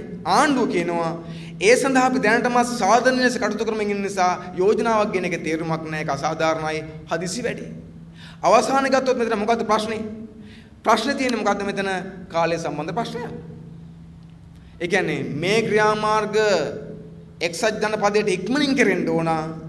මහින්ද රාජපක්ෂ මහත්තයා මේවා පොඩ්ඩක් හිමින් කරගෙන යනවා. වැඩේ කෙරෙනවා. ප්‍රශ්නේ මොකක්ද තියෙන්නේ? ඉක්මන්ද හිමින්ද? අධිවේගී මාර්ගය යනවද? නැත්තම් සාමාන්‍ය පාර යනවද? මොකද තමයි තියෙන්නේ. මහින්ද රාජ එක්සත් ජනපදයේ කියන අධිවේගී මාර්ගයෙන් එන්න කියලා. මහින්ද රාජපක්ෂ මහත්තයා කියනවා අපි සාමාන්‍ය පාරෙන් එන්නම් කියලා. හැබැයි එනවා. වැඩේ කරනවා. වෙනසක් නැහැ.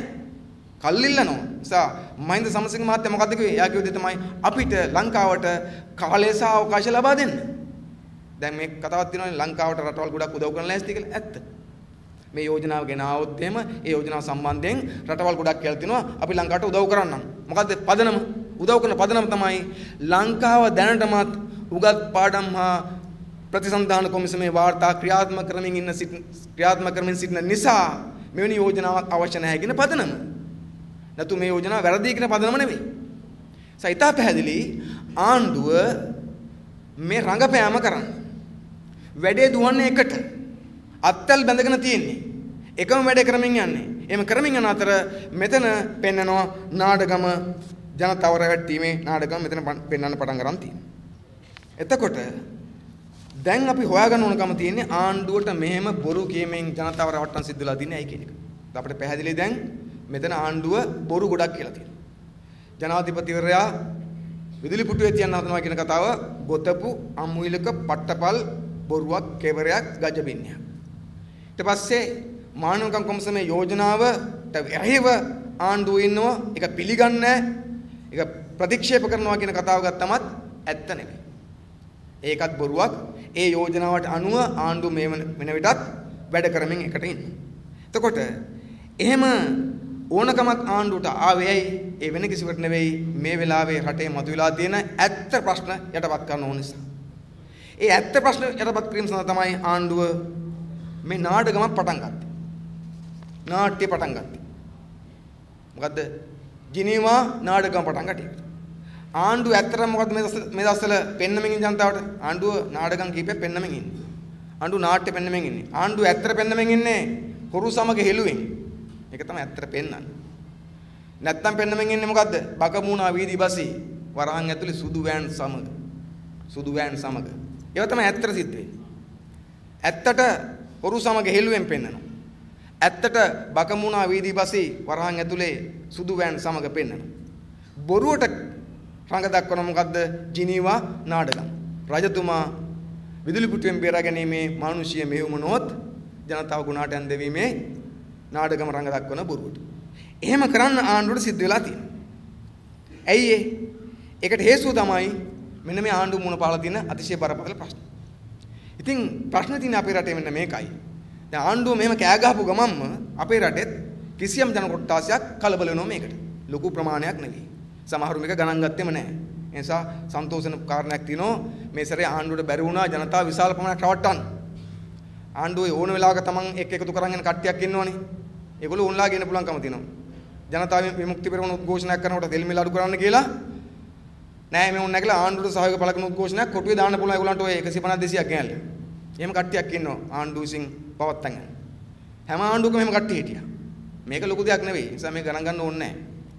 දැන් මේ වෙලාවේ තෙල් මිල වැඩි වෙලා බස් ගාස්තු වැඩි වෙලා දරා ගන්න බැරුව ජනතාව පාරට බහැලා උද්ඝෝෂණ කරද්දී අපිට තෙල් මිල අඩු කරන්න සහන දෙන කියලා උද්ඝෝෂණ කරනකොට ඒක පැත්තකට දාලා ආණ්ඩුව ආරක්ෂා කරන ආණ්ඩුව රකින්න උද්ඝෝෂණත් කැඳව ගන්න පුළුවන්. එහෙමත් පිරිසක් ඉන්නවා. ඒක මේ වෙලාව විතරක් නෙවෙයි රටේ අපි දන්නවා බොහෝ කාලවල තිබිලා තියෙනවා. මම හිතනවා ඔයගොල්ලන්ට මතක ඇති අපේ වැඩිහිටියන්ට මතක ඇති ඔය 1973 කාලෙත් ඔහොම එකක් වුණා. 1970 තිබුණානේ සමගි පෙරමුණු ආණ්ඩුව. ඒ සමගි පෙරමුණු ආණ්ඩුව තියෙන කාලේ 1973 කාලේ රටේ ටිකක් විශාල ආර්ථික අර්බුදයක් ආවා. හාල් සීමා වුණා. හාල් සිරු දෙකකට වඩා ගෙනියන්න බැරි වුණා. ප්‍රවාහණය තහනම් වුණා. සීනි නැති වුණා. මිරිස් නැති වුණා. බහන ගොඩක් නැති වුණානේ. නැතිලා ජීවත් වෙන අමාරු.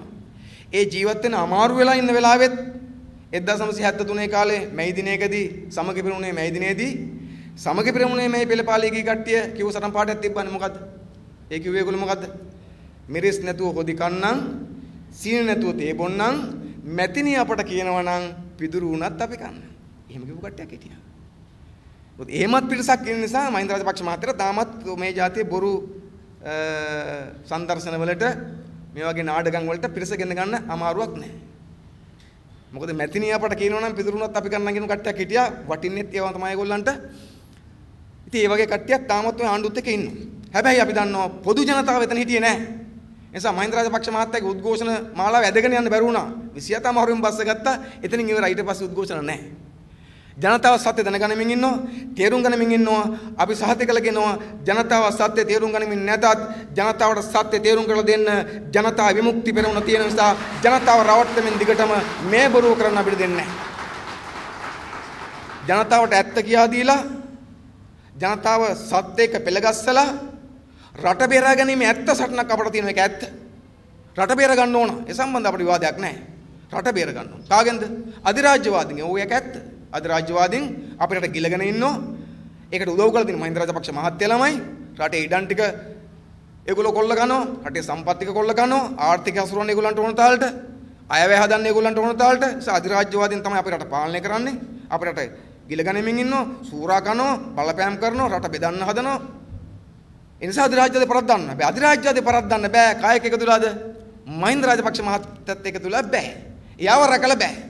ඇයි අධිරාජ්‍යවාදයට අවශ්‍ය කරන මග හදලා තියෙන්නේ මැදිහත් වෙන ඕන කරන සාධක නිර්මාණය කරලා තියෙන්නේ මහින්ද රාජපක්ෂ මහත්තයාගේ යාගේ ආණ්ඩුවයි.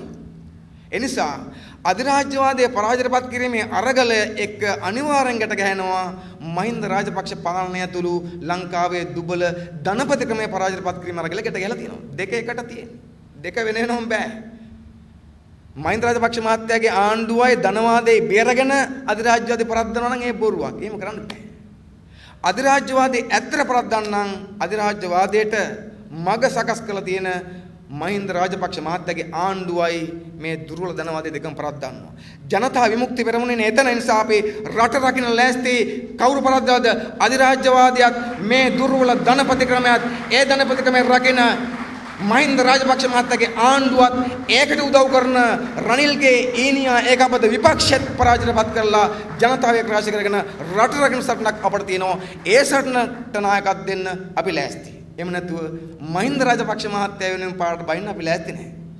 මොකද මම දැක්කෝ සමහර ආණ්ඩුවේ පත්‍රවල එහෙම කාටුන් එහෙමත් ඇඳලා තිබුණා. එවෙන් ඇහුවනේ ලේක්කෝස් පත්‍රයේම ජනතා විමුක්ති පෙරමුණේ රට වෙනුවෙන් පාඩ බහින්නේ නැත්තේ කියලා ඇහුවා.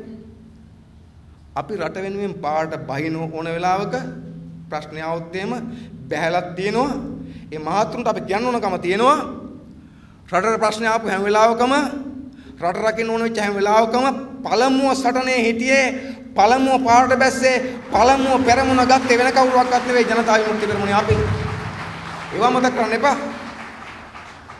2002 කාලේ එක්සත් ජාතික පක්ෂ බලයට ඇවිල්ලා සටන් විරාම කිව්සුම් ගහලා නෝර්වේ ස්වීඩන් කට්ටිය මෙහෙ ගෙනල්ලා නිරීක්ෂණ කණ්ඩායම් දාලා රට බෙදන්න යද්දි රිගෙන් ශ්‍රී ලංකා ගෙනල්ලා ඒක අනුමත කරන රට විකුණන්න යද්දි අධිරාජ්‍යවාදී මේක පළපදියම් වෙන්න යද්දි කවුද පාරට බැස්සේ?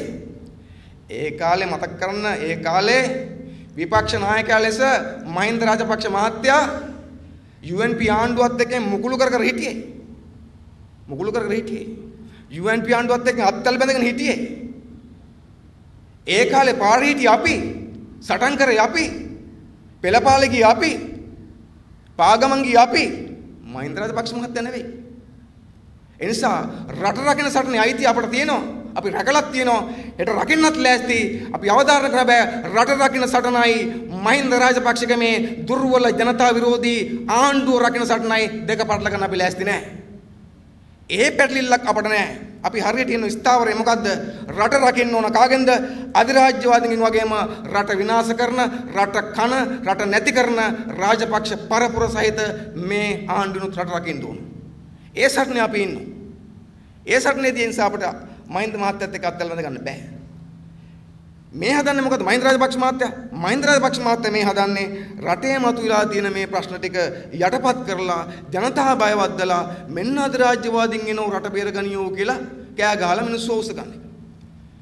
ඉතින් අර සමහර අය ඉන්නෝ මේක ඉවබ්බවක් තේරෙන්නේ නැහැ, දිගක් පල්ලක් තේරෙන්නේ නැහැ, ගැඹුරක් තේරෙන්නේ නැහැ, ඇත්ත නැත්ත තේරෙන්නේ නැහැ. මොන හරි ඔය මාධ්‍යවලින් කෑ ගහනකොට ඒ පැත්තට පොඩ්ඩක් අවධානය යොමු කරනවා. අර අහස කඩා වැටෙනවා කියලා හාව දිවුවා වගේ. අර අපේ ජනශ්‍රුතියේ කතාවක් තියෙනවානේ ඔයගොල්ලෝ කවුරුත් අහලා තියෙනවා. මොකද්ද? අහස කඩා වැටෙන කතන්දරේ. දවසක් ආවෙක් අහිංසක ආවෙක් දවල් වෙලාවේ පොඩි නිින්දක් දාන් හිටියලු කල්පනා කර කර උඩ බලාගෙන අහස විශාලයි මේක කඩා වැටුනොත් මල කේස් එක කියලා. ඕම කල්පනා කරනකොට පොඩ්ඩක් නිින්ද යන්න ආව බාගෙට. අපි කියන්නේ ඔය දවල්ට කාලා පොඩි නැප් එකක් දානවා කියලා ඒ වගේ හිටියා. උන්නේ වගේ වෙලාවක නිකන් අඩ නිින්ද ඉන්න වෙලාවක එතන කිට්ටු දිවිච්ච පඳුරක් අර පඳුරකට කොළ ගොඩකට කිට්ටු ගහකින් බෙලි ගෙඩියක් වැටුණා. දඩස් ගාලා. වැටිච්ච ගමන් හාවට හැරුණා. හාව හිතුවා මේ අහස කඩනකොට තමයි කියලා කෑ ගහගෙන දුවා මෙන්න අහස කඩා වැටෙනවා කියලා. ඒ දුවනකොට හම්බෙච්ච හැම සතෙක්ම මොකද කරේ? ඒ පස්සේ දිව්වා. කවුරුත් අහන මොකද දුවන්නේ? අහස කඩා වැටෙනවා කිව්වම කවුරුත් දුවනවා. හැරලා බැලුවේ නෑ ඇත්තට වැටෙනවද කියලා. ඕම කට්ටියම දිව්වා. සමහා කලබගැනියක් වුණා. පස්සේ අතන මගදී සිංහෙක් තමයි මේක නවත්තලා ගිහිල්ලා බලමු කියලා වැඩේ තොල දීලා තියෙන්නේ. දැන් මේ වෙලාවේ කොහොමද? මේ වෙලෙත් ඕක වෙන්නේ වෙනස් ක්‍රමයකට. හාවණන් දිව්වේ උගේ අහිංසකකමටනේ. උගේ අහිංසකකමට මෝඩකමට අහිංසකකමට. හැබැයි මෙතන තියෙන එහෙම නෙවෙයිනේ. මෙතන දැනුවත්. මෙතන ඉන්නේ හාව නෙවෙයි නරියා. මේ කතාවේ අයිතිකාරයා හාව නෙවෙයි නරියා. දැනුවත් හිතාමතාම අනිත් අය කලබල කරවලා අවධානය යොමු කරගන්න, ඉල ගන්න, උන්න අහස කඩා වැටෙනවා කියලා දුවනවා. ඉතින් කට්ටියම දුවනවා. අර හාවයි කතාවේ දුවද්දිත් අවසානයේ ඇත්ත පෙන්වන්න ඉදිරිපත් උනේ සිංහයෙක්. මේ කතාවෙත් අපිට සිද්ධලා තියෙනවා නවත්තලා ඇත්ත පෙන්වන්න. ඒ කතාවේ සිංහාගේ භූමිකාව රංගපෑමේ වගේම ජනතා විමුක්ති පෙරමුණේ අපට පැවරලා තියෙනවා. ඒක ඉටු කරන්න අපි ලෑස්ති. ඒ නිසා බොරුවට දුවන්න එපා. ඔය අහස කඩා වැටෙන කතන්දරයක් නෙවෙයි තියෙන්නේ. මේ තියෙන කපටිකමක්, බොරුවක්. මේ ඇත්ත ප්‍රශ්නයට ගන්න හදන එකක් කියලා ජනතාවට කියා දෙලා මේක නවත්තන්න ඕන. දැන් ඇත්ත ප්‍රශ්නේ ඔයගොල්ලෝ කවුරුත් දන්න නිසා මම ගොඩක් කියන්න ඕනේ. නමුත් නිකන් මතක් කරගත්තොත් අපේ කතාව අංග සම්පූර්ණ වෙන්නේ.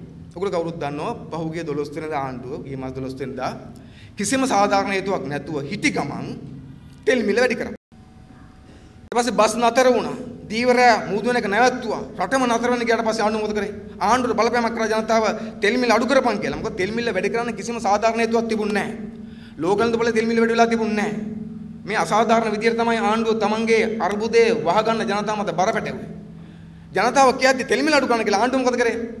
ආණ්ඩුව තෙල් මිල අඩු කරන වෙනුවට බස් හිමියන්ට අවසර දුන්නා බස් ගාස්තු වැඩි කරගන්න. ඒ අනුව තෙල් මිල වැඩි වෙලා තියෙන ASCII බස් ගාස්තුව 20%කින් වැඩි කරා.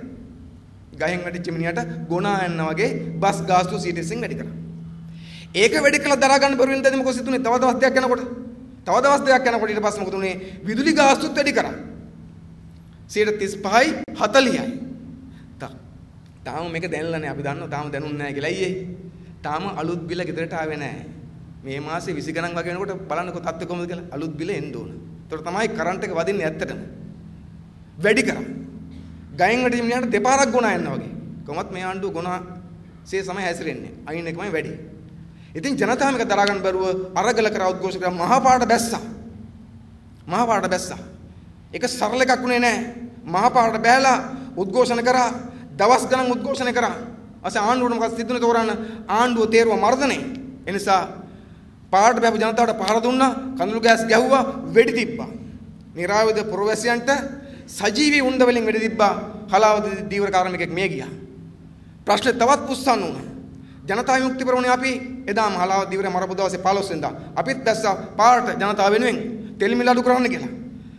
තෙල් මිල අඩු කරන්න කියලා පාට දැස්සා මොකද හම්බුනේ? ඇති වෙන්න හම්බුණා කඳුළු ගෑස්. අපි නාලා හිටියේ කඳුළු ගෑස්.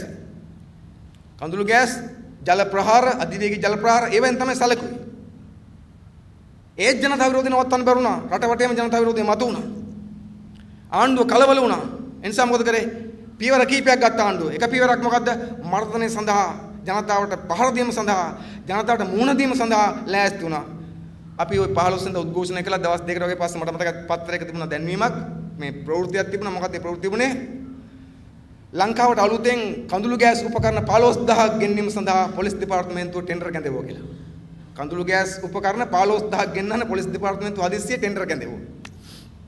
ඒකට කඳුළු ගෑස් ටින්, විදින තුවක්කු, බැටම් පොළු, අර මූණු ආවරණ, හෙල්මට් ඔය જાති ඔක්කොම. මොකද පොලිසිය දැන් එන්නේ කඳුළු ගෑස් විතරක් කරන්නේ ගලුත් අරන් එන්නේ. ඒ ගල් හදිසියවත් ආපහු ඒවි කියලා බයට හෙල්මටුත් දාගෙන එන්නේ. ඉතින් ඒ නිසා දැන් ආණ්ඩුව ලෑස්තුනේ මර්ධනයට. නමුත් අපි කවුරුත් දන්නවා මර්ධනය තරම් ලේසි වැඩක් නෙවෙයි. මට මතකයි ඒ දවස්වලම ජනාධිපතිතුමා කියලා කතාවක් කරා ඔය කඩවත. මොකක් හරි විවෘත කිරීමකට කියලා කඩවත කතාවක් කරා.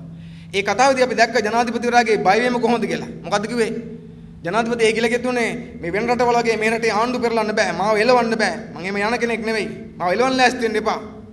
මං යන්නේ ඡන්දයක් තියලා ජනතාවට මාව එපා වුණොත් එලවන්න එපා කියලා කිව්වා. කවුරුවක්වත් ජනාධිපති එලවන්න කතා කරන්නේ නැහැ. පාට බැස්ස කායකවත් ක්‍රිකට් බෝඩ් එක තිබුණේ නැහැ ජනාධිපති ගෙදර පළ කියලා. ඒක තිබුණේ බඩු මිල අඩු කරන්න කියලා. හැබැයි ජනාධිපතිට බඩු මිල අඩු කරනවා කියන එක දැක්කේ කොහොමද? ගෙදර පළ වගේ තමයි දැක්කේ. එහෙම බය වුණා. බය වෙලා තමයි කිව්වේ මම ගෙදර යන්නේ නැහැ කියලා කිව්වා. මොකද එයාට මතක් වුණා ටියුනීසියාව. පටන් ගත්තේ මෙහෙමනේ. එයාට මතක් වුණා ඊජිප්තුව පටන් ගත්තේ මෙහෙමනේ. දැන් එනකොට හොඳ නැහැ. මර්ධන නවත්තන්න බෑ. කඳුළු ගෑස් අල්ලන්නේ නැහැ. ඒ නිසා මොකද කරේ? කල්පනා කරා මේ උද්ඝෝෂණ රැල්ල මේ අවධානය වෙන පැත්තට හරවන්න ඕන. හොඳ වෙලාවට එයාගේ යාළුවෝ මිත්‍රයෝ අතන වැඩේ පටන් ගත්තා. මොකද්ද? එක්සත් ජාතීන් සංවිධානයේ මානවකම් කොමිසම රැස් වුණා. යාළුවෝ ටික නොතුන ඉන්නේ. රැස් වුණාම එතෙන්ට එක්සත් ජනපදයේ යෝජනාව ගෙන්නත් ලෑස්ති වුණා. ඉතින් මහින්ද රාජපක්ෂ මහත්තයාට මේක වෙස්වලාගත්තු ආශිර්වාදයක් වුණා. ඒක ඉබ්බදිය දාන වගේ වැඩක් වුණේ. ටග්ගල වැඩි අල්ලගත්තා. දේශ ප්‍රේමය ගැන කතා කරා. කට්ටිය ගත්ත පාට අරගෙන ලොකු උද්ඝෝෂණයක් දැම්මා. සම්දර්ශනයක් වෙන්න. අපරාධ කියන්නේ බෑ. කොටුවට කට්ටිය ආව, තැන් තැන් වලට කට්ටිය ආව. ඒ ගෙනාවේ මොකටද මේ සම්දර්ශනය ගෙනාවෙම අන්න අර ආණ්ඩුවට එරෙහිව බඩු මිල වැඩි කිරීමට එරෙහිව මර්ධනට එරෙහිව නිර්මාණයෙන් ආපු මහා දෙවන්ත ජනතා රැල්ල යටපත් කරන්න වෙන පැත්තකට හරවන්න ඒකෙන් අවධානය බෙදින්න තමයි ගෙනාවේ. වෙන කිසිවකට නෙවෙයි. ඒක අපිට හොඳටම පැහැදිලි. ඒ උද්ඝෝෂණ කරපු උද්ඝෝෂණ වල සටන් පාඩ මතක දන්නේ ඔබට. පත්‍ර බලුවා නම් සටන් පාඩ මතකයි. අමුතු සටන් පාඩනේ තිබ්බේ. අමුතු ජාතියව තිබ්බේ. එකක තිබ්බා ලොකු බැනරයක් මන් දැක තියන් යනවා භූමි තෙල්ද මව්බිමද. ඒක පුදුම සටන් පාඩයක්. දැන් සටන තියෙන්නේ මොකක් එක්කද? සටන තියෙන්නේ අධිරාජ්‍යවාදීන් එක්කෙන්. එක්සත් ජාතික සංවිධානයේ මහානුකම් කොමිසමත් එක්කෙන් ආණ්ඩු කියන තාලෙට. පරද්දන්න ඕනේ එතන. සටන් පාඩයක් තියෙනවා භූමි තෙල්ද මව්බිමද. ඒ එක්සත් ජාතික සංවිධානයේ මහානුකම් කොමිසමේ කේස් එකත් එක්ක භූමි තෙල් සම්බන්ධ කොහොමද? ආණ්ඩු භූමි තෙල් වලට බයයි. ඊට පස්සේ භූමි තෙල් කිව්වොත් එimhe ආණ්ඩුවට ගැරන්ටියට වගේ තමයි. අර කතාවක් තියෙනනේ. ගැරන්ටියට භූමි තෙල් වගේ කියලා. ගැරන්ටි භූමි තෙල් ගෑවුනොත් එම් පැත්ත බලලා තින්න බෑ. නිසා තෙල් ගැන කතා කරොත් ආණ්ඩුවට ගැරන්ටියට භූමි තෙල් සේ වගේ තමයි. භූමි තෙල්ද මෝබුන්ද කතන්දරේ පැහැදිලිනේ. මොකද්ද මෙහානේ? භූමි තෙල් මිල වැඩිවීමේ විරෝධය යට කරන්න කියන මොකෙන්ද? මව්බිමේ. එතකොටම පැහැදිලි අපිට මව්බිම ගේන්නේ මොකක් සඳහාද? භූමි තෙල් වැසීම සඳහා. භූමි තෙල් වෙනුවට මව්බිම. අන්න ඒකයි. භූමි තෙල් වලට එරෙහි මව්බිම. නැතු එක්සත් ජාතික සංවිධානයේ කතන්දරය අදාළම නැහැ. අපිට මේක තේරුම් ගන්න ලේසි කරා ඒගොල්ලෝ. භූමි තෙල් ගැන කතා කරන්න එපා, මව්බිම ගැන කතා කරන්න. ඕක අලුත් දෙයක්වත් නෙවෙයි. මට මතකයි මීට කලිනුත් ඔය දරුස්මාන් ලගේ කමිටුව පත් කරන හදන වෙලාවල ඔය කාලෙත් මොකද උනේ? ඒ කාලෙත් ඔය කතාවක් කියන එක වරම් රටද බඩද මතකද? සරම් පාඩයක් තිබුණා රටද බඩද කියලා. ඒක නිර්මාතෘවෝ අපේ පරණ යාළුවෙක්. රටද බඩද? බඩ ගැන හිතන්න එපා රට ගැන හිතමු කියලා. බඩ ගැන හිතන්න එපා රට ගැන හිතමු කියන්නේ කවුද? රට කහපුන් ටික මේ කියන්නේ. බඩ කොහොම මේගොල්ලන්ගේ? බඩවල් ආරලා බඩපපු හොයාගන්න බෑ නේද? පර්වත වගේ කට්ටිය. නිකන් බලන්නකෝ නම් කිව්වොත් හොඳ නැහැ නේද? ඒ නිසා ඔය පාර්ලිමේන්තුවේ ආණ්ඩුවේ ඇමතිවරුන්ගේ ටික බලන්නකෝ බඩවල් කොහොමද කියලා නේද? රට කාලා ජරාව කාලා ආරලා දඩි බඩවල් තියෙන උදවිය තමයි. ඒගොල්ලෝ අපට කියනවා රටද බඩද කියලා. බඩ ඒගොල්ලන්ට රට අපිට. අපි රට රකින්නවා ඒගොල්ලෝ බඩ රකින්නවා. එහෙම තමයි බෙදාගෙන තියෙන්නේ. ඕක නවත්තන්නත් ඕන. ඔය විදිහට හැම තිස්සෙම ජනතාවගේ ප්‍රශ්න එනකොට අපට දෙනව මොකද්ද? රට ගන්න ඕගොල්ලෝ, රට බේර ගන්න ඕගොල්ලෝ. ඒගොල්ලෝ ඉන්නේ මොකටද? ඒගොල්ලෝ ඉන්නේ අපි රට බේර දුන්නාට පස්සේ බේර දීපු රට කන්න. මේ දසල කනවනේ. ඇති වෙන කිල්ල.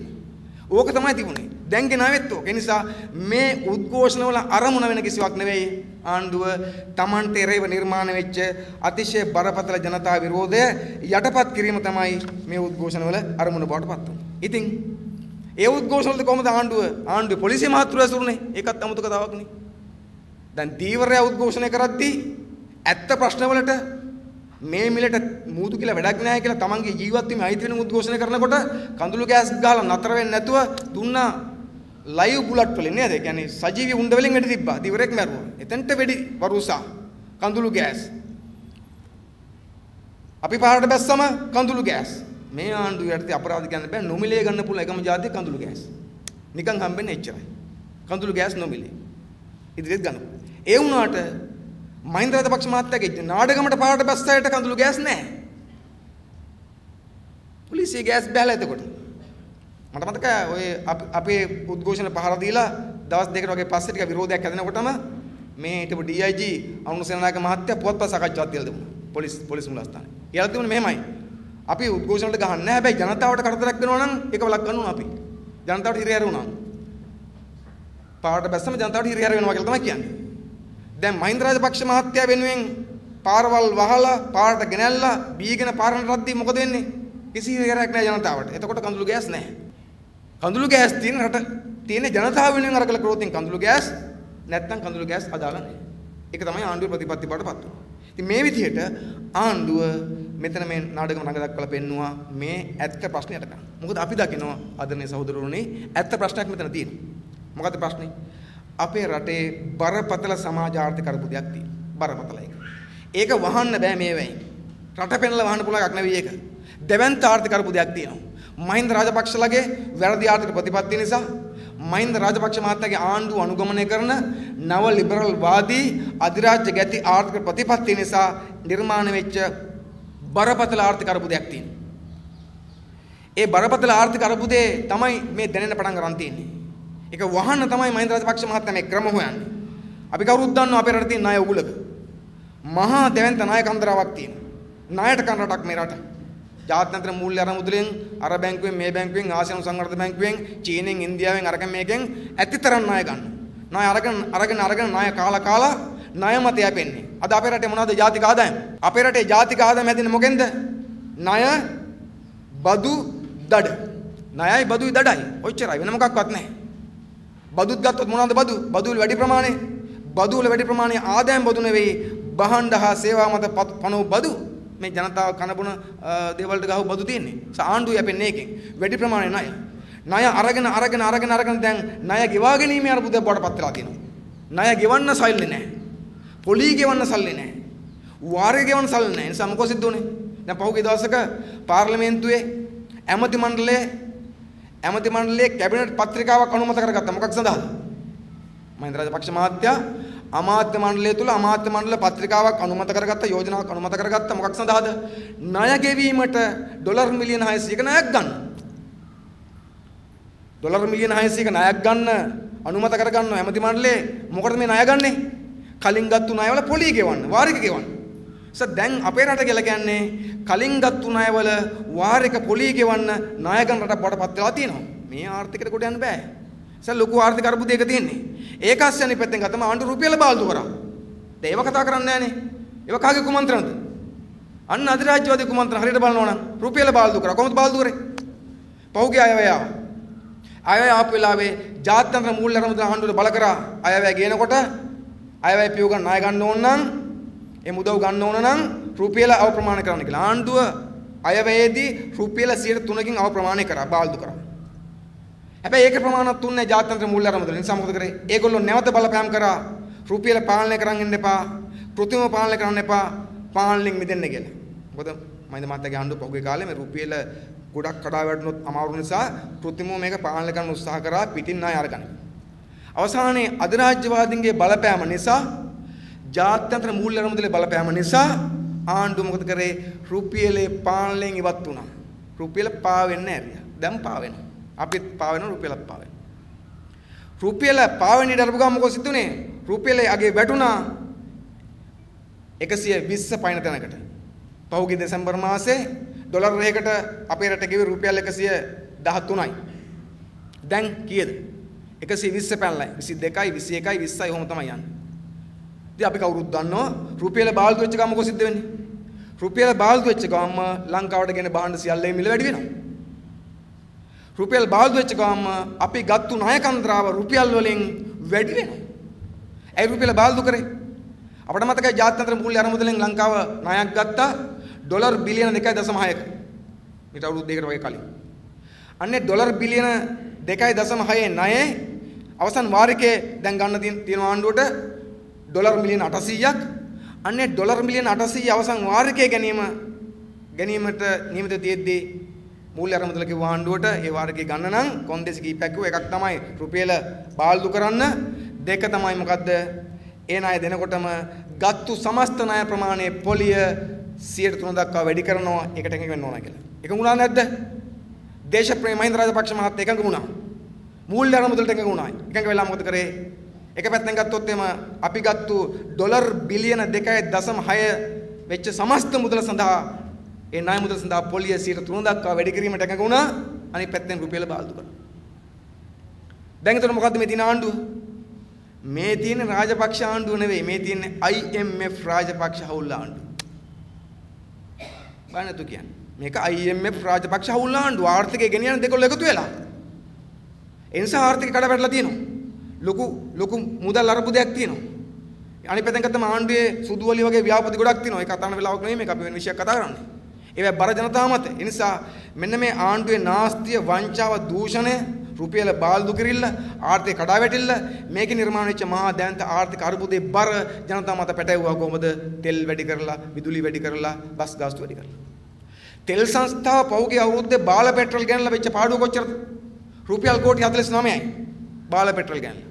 කවුද ගෙව්වේ? කවුද වග කියන්නේ? කවුද වග වෙන්නේ? කවුරක්වත් නැහැ. ඒකේ පාඩු වෙන ජනතාව මතට. බාල බෙහෙත් ගෑනලා පහුගිය අවුරුද්දේ රුපියල් කෝටි 43ක් පාඩු වුණා. කවුද වග කියන්නේ? මහජන මුදල් නාස්ති කරනවා, විනාශ කරනවා. අවසානයේ ඒකේ බර ජනතාව මත පටවනවා. ජනතාව ඒ බර දරා ගන්න බෑ. අපට සහන දීපන් කිව්වට පස්සේ කඳුළු ගෑස් ගන්නවා, වෙඩි තියනවා. ඒකත් බේරගෙන බරුණාට පස්සේ නාඩගමක් පෙන්නනවා. මේ පෙන්වේ ඒ නාඩගම ජනතාව නොමගැවීමේ නාඩගම. මොකද්ද? ජිනීවා නාඩගම තමයි පෙන්වේ ආණ්ඩුවේ අස්බැඳුමත් එක්ක.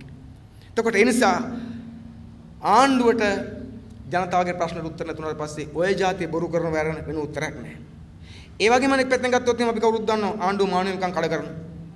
මානවිකම් රකින්නේ. අපි දිගටම කිව්ව ආණ්ඩුවට එක්සත් ජනපදය මානව හිමිකම් දඩමීමා කරගන්නවා නම් ඕන් අපේ රටේ අභ්‍යන්තර ප්‍රශ්නට ඇඟිලි ගහන්න මානව හිමිකම් දඩමීමා කරගන්නවා නම් ආණ්ඩුව වාක්‍යය මොකද්ද?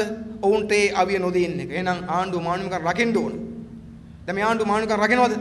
රකින්නේ නැහැ. එක්සත් ජනපදයටත් අපේ මානව හිමිකම් රකින්න ඕනෙත් නැහැ. දැන් බලන්නකෝ. උද්ඝෝෂණ නිරායුද්ධව සාමකාමී උද්ඝෝෂණය කරනාට වෙඩි තියලා මරණ එක කොහොම එකක්ද? මානවිකම් කඩවීමක්ද නැද්ද? මානවිකම් කඩවීමක්. සාමාන්‍යයෙන් උද්ඝෝෂණය කරන පුරවැසියෙක් වෙඩි තියලා මරණ එක මානවිකම් කඩ කිරීමක්. එහෙම ගත්තොත් ආණ්ඩුව කම්කරුවෙක් මරුවා, දීවරයෙක් මරුවා. හැබැයි ඒ ගැන එක්සත් ජනපදයේ කතා කරන්නේ නැහනේ. එක්සත් ජනපදයේ ඒව ප්‍රශ්න නෙවෙයි. ඒගොල්ලන්ට ඕන වෙන ප්‍රශ්නයක්. මේ ආණ්ඩුවේ ඒ නිසා මානවිකම් දිනපතා කඩනවා. මාධ්‍ය මර්ධනයක් තියෙනවා. වැඩ කරන ජනතාව මර්ධනය කරනවා. ගොවියා මර්ධනය කරනවා. සුදු වෑන් පිටිපස්සෙන් යනවා. උතුරේ ජනතාවගේ අයිතිවාසිකම් නොදී ඉන්නවා. උතුරේ තාමත් තියෙන අර්ධ මිලිටරි පාලනයක්, සිවිල් පාලනය තහවුරු කරේ නැහැ. ඒ උතුරට සිවිල් පාලනය ඕන. ඒව ලබා දෙන්නේ නැහැ. ආණ්ඩුව ප්‍රජාතන්ත්‍ර විරෝධී මානවිකම් කඩ කරමින් යන ගමන නිසා chance එක ඇවිත් තියෙනවා කාටද? අධිරාජ්‍යවාදීන්ට. ඒවත් පාවිච්චි කරගන්නමින් අපේ රටේ අභ්‍යන්තර ප්‍රශ්නට ඇඟිලි ගන්න. එහෙමනම් ඒ නිසා තමයි අපි කියන්නේ මහින්ද රාජපක්ෂ මහත්තයාට අපේ රටේ අභ්‍යන්තර ප්‍රශ්න වලට ඇඟිලි ගන්න අධිරාජ්‍යවාදීන්ට ඉඩ හදලා තියෙන්නේ. එයාගේ මේ ප්‍රතිපත්ති විසින් තමයි, එයාගේ ක්‍රියාමාර්ග විසින් තමයි මේ තත්ත්වයට රට ගෙනත් තියෙන්නේ. මේ විදිහට ආණ්ඩුව බරපතල විදිහට ජනතාවගේ අයිතිවාසිකම් උල්ලංඝනය කරමින් තමයි කටයුතු කරලා තියෙන්නේ. ඉතින් ඒ නිසා ආදරණීය සහෝදරවරුනි, අපි තේරුම් ගන්න ඕන කම තියෙන්නේ ආණ්ඩුව මේ කරන්නේ හැම විටම කරා වගේ ජනතාව නොමග යැවීම වැඩක්. මම කලිනුත් කියවනේ අපිට මතකයි බැංකි මූන්ගේ උපදේශ කමිටුව පත් කරන වෙලාවෙත් මේ වගේම වැඩක් කරා ආණ්ඩුව. මේ වෙලාවල් ගත්තම රට ටිකක් අමුතු වෙලාවල්නේ. දැන් බැංකි මූන්ගේ උපදේශ කමිටුව පත් කරන වැඩේ ආවේ හරියටම අයවැය ආස්සේ. 2010 දෙසැම්බර් වල. ඒකට ආණ්ඩුව මොකද කරේ? අයවැයෙන් ජනතාවට මොකක්වත් දෙන්න පුළුවන් කමක් තිබුණේ නැහැ. ඒ අයවැය ඇති වැඩක් අයවැයක් නෙවෙයි. අයවැයට එල්ල වෙන ජනතාවගේ අවධානය වෙන පැත්තකට හරවලා දේශප්‍රේමයට ඒ අවධානය ගැනීම සඳහා මොකද කරේ? බැංකි මූන්ගේ උපදේශ කමිටුව කියන සිද්ධිය පාවිච්චි කරලා මෙතන පටන් ගත්තා මාරාන්තික උපවාසය.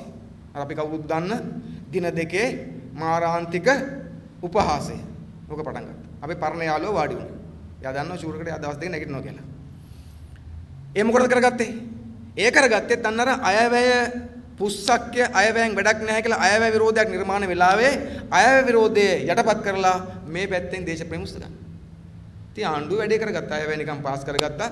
මේ පැත්තෙන් ඇමතිවරයා දවස් දෙකක් මාරාන්තික උපවාසකුත් කරා. ඒ ඔක්කොම ඇස්සේ අනිත්තරේ සිද්ධ වුණා. බැංකි මූන් මත කමිටුවත් පත් කරගත්තා. හැබැයි අපි අමතක කරන්න එපා. අපි කලින් කිව්වා මේ කාරණේ ලිපි ඉදිරිපත් කරලා පෙන්නුවා.